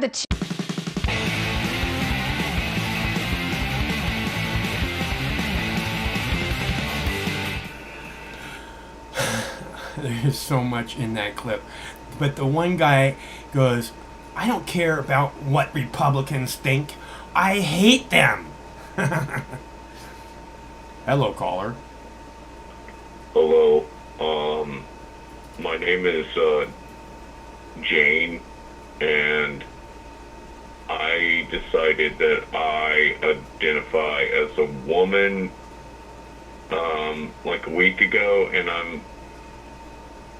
I'm looking to get into women's curling sport of ice skating and trying to I don't know about if you know about this sport or not, sir, but I'm trying to get into women's curling because I have now transitioned into a female, and I just wanted to get your take and maybe a little advice on how I could proceed down the pathway of achieving my goals for my future. Sir, thank you. Do you believe that males have an advantage over females when it comes to the sport of curling? I think that males that are actually males should not be in curling, and as a woman, I believe that I can become champion. Well, you should go there. Well, I'm doing it. Doing it. I just wanted to get your take, and I was thinking about after dominating the curling Olympic championship gold medal for you understand America. you understand it's a team sport, right? No. I can take down the entire fucking bracket all by myself as a woman, and I show these people what a real woman is. And after that, I am going to dominate on the pole vault.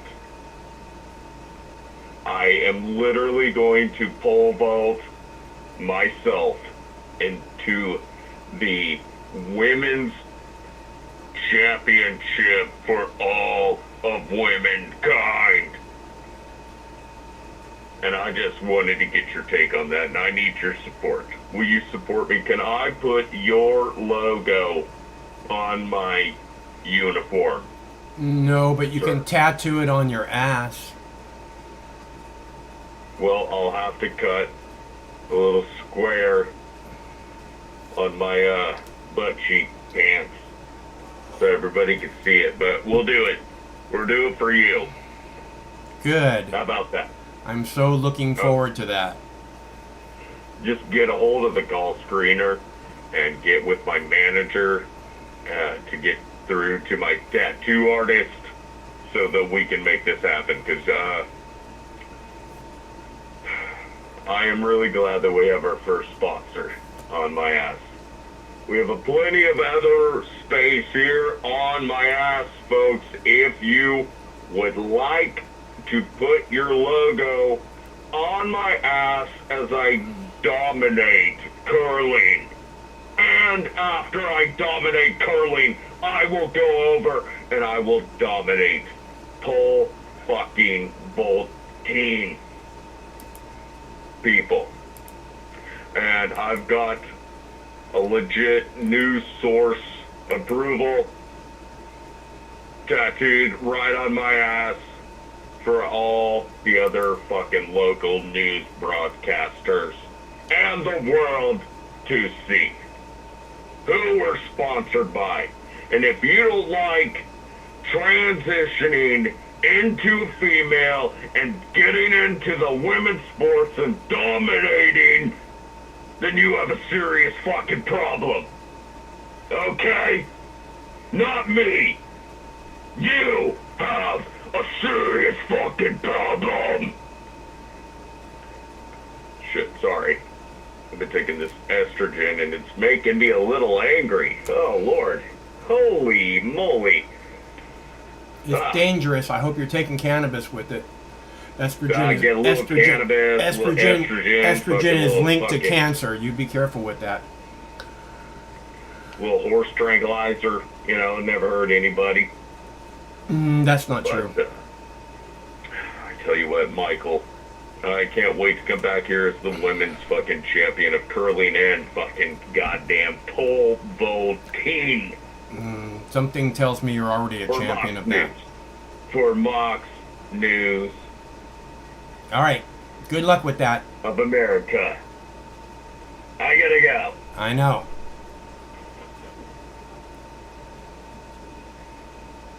Bye. He hung up. I didn't hang up on him. He hung up. All right. So where were we? Oh, right. We were talking about playing the white privilege card.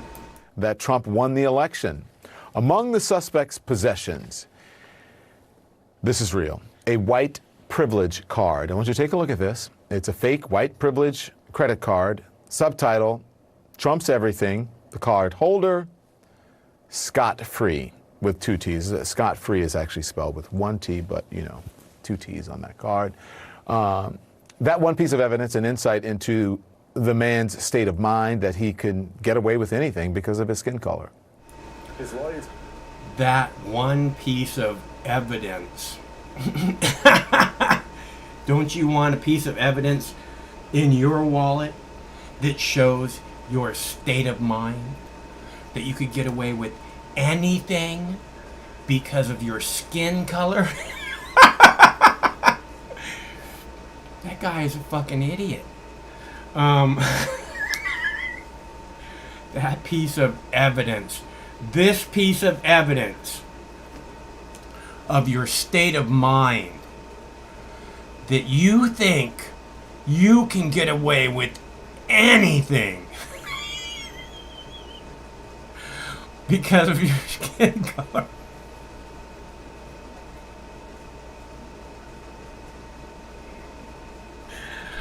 I guess you're right. I'm wrong. It's not funny. It's not funny at all. I don't know why I can't stop laughing at it, but it certainly is not funny. If anything at all, it certainly is not funny.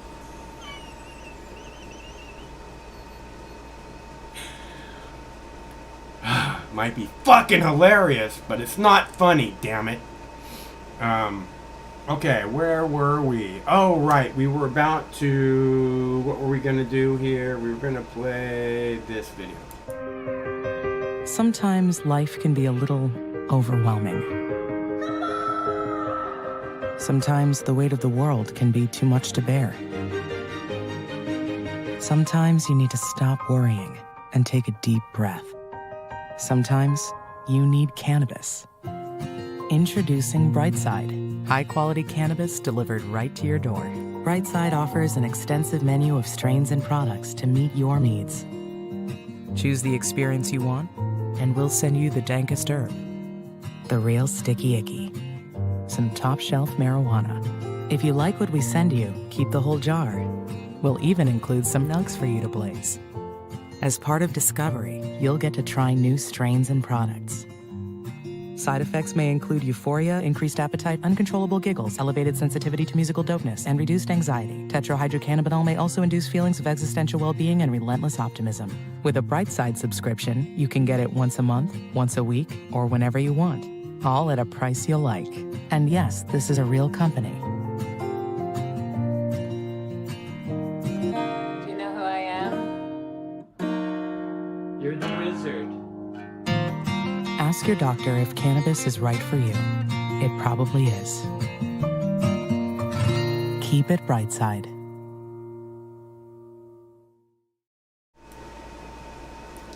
Killer Mike should think about getting a little cannabis.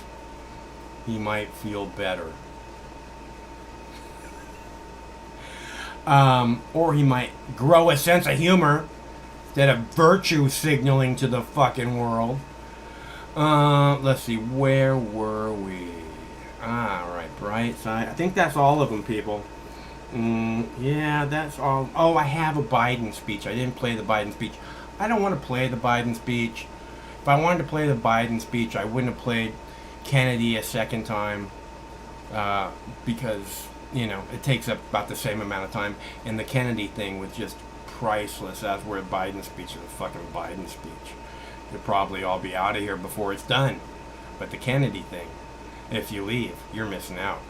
All right, so that being said, we have no phone callers. I took 3 dabs on this show, and I'm all out of videos. So I came to chew bubblegum and take fat dabs and talk with phone callers and play timely topical news videos.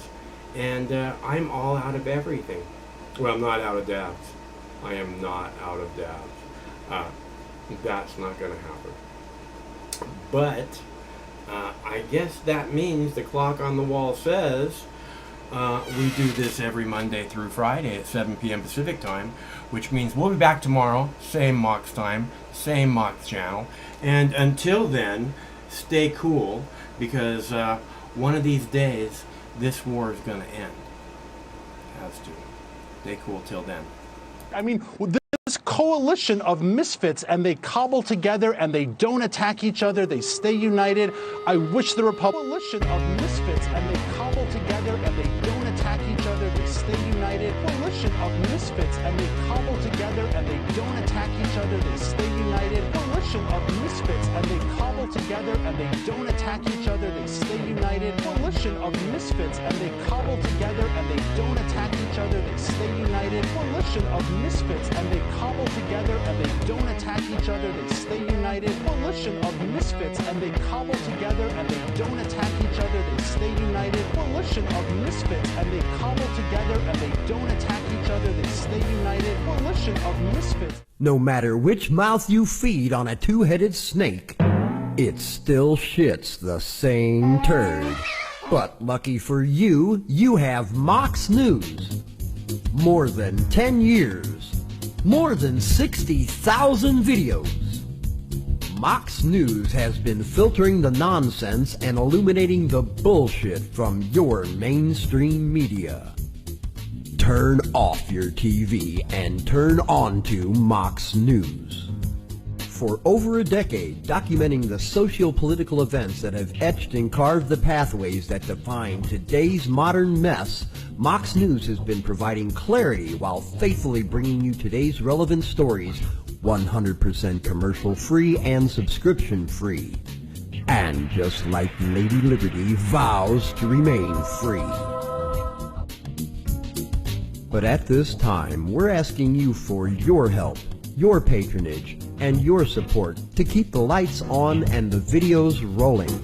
For less than 17 cents per day, you can become a basic subscriber, knowing that your donation is truly making a difference that will help continue bringing the news stories that make a difference in your life.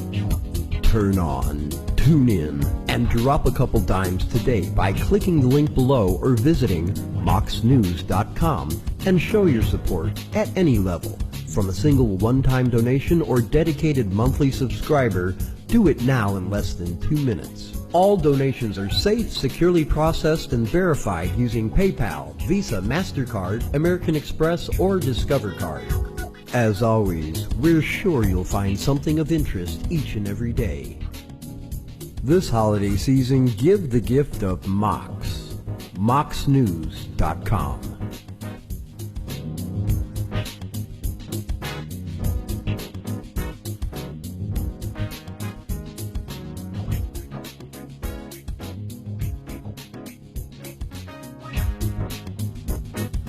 Trump won the election. Among the suspects' possessions, this is real, a white privilege card. I want you to take a look at this. It's a fake white privilege credit card. Subtitle, Trump's everything. The card holder, scot-free, with 2 T's. Scot-free is actually spelled with 1 T, but, you know, 2 T's on that card. That one piece of evidence, an insight into the man's state of mind, that he can get away with anything because of his skin color. I mean, this coalition of misfits, and they cobble together and they don't attack each other. They stay united. I wish the coalition of misfits, and they cobble together and they don't attack each other. They stay united. Coalition of misfits, and they cobble together and they don't attack each other. They stay united. Coalition of misfits, and they cobble together and they don't attack each other. They stay united. Coalition of misfits, and they cobble together and they don't attack each other. They stay united. Coalition of misfits, and they cobble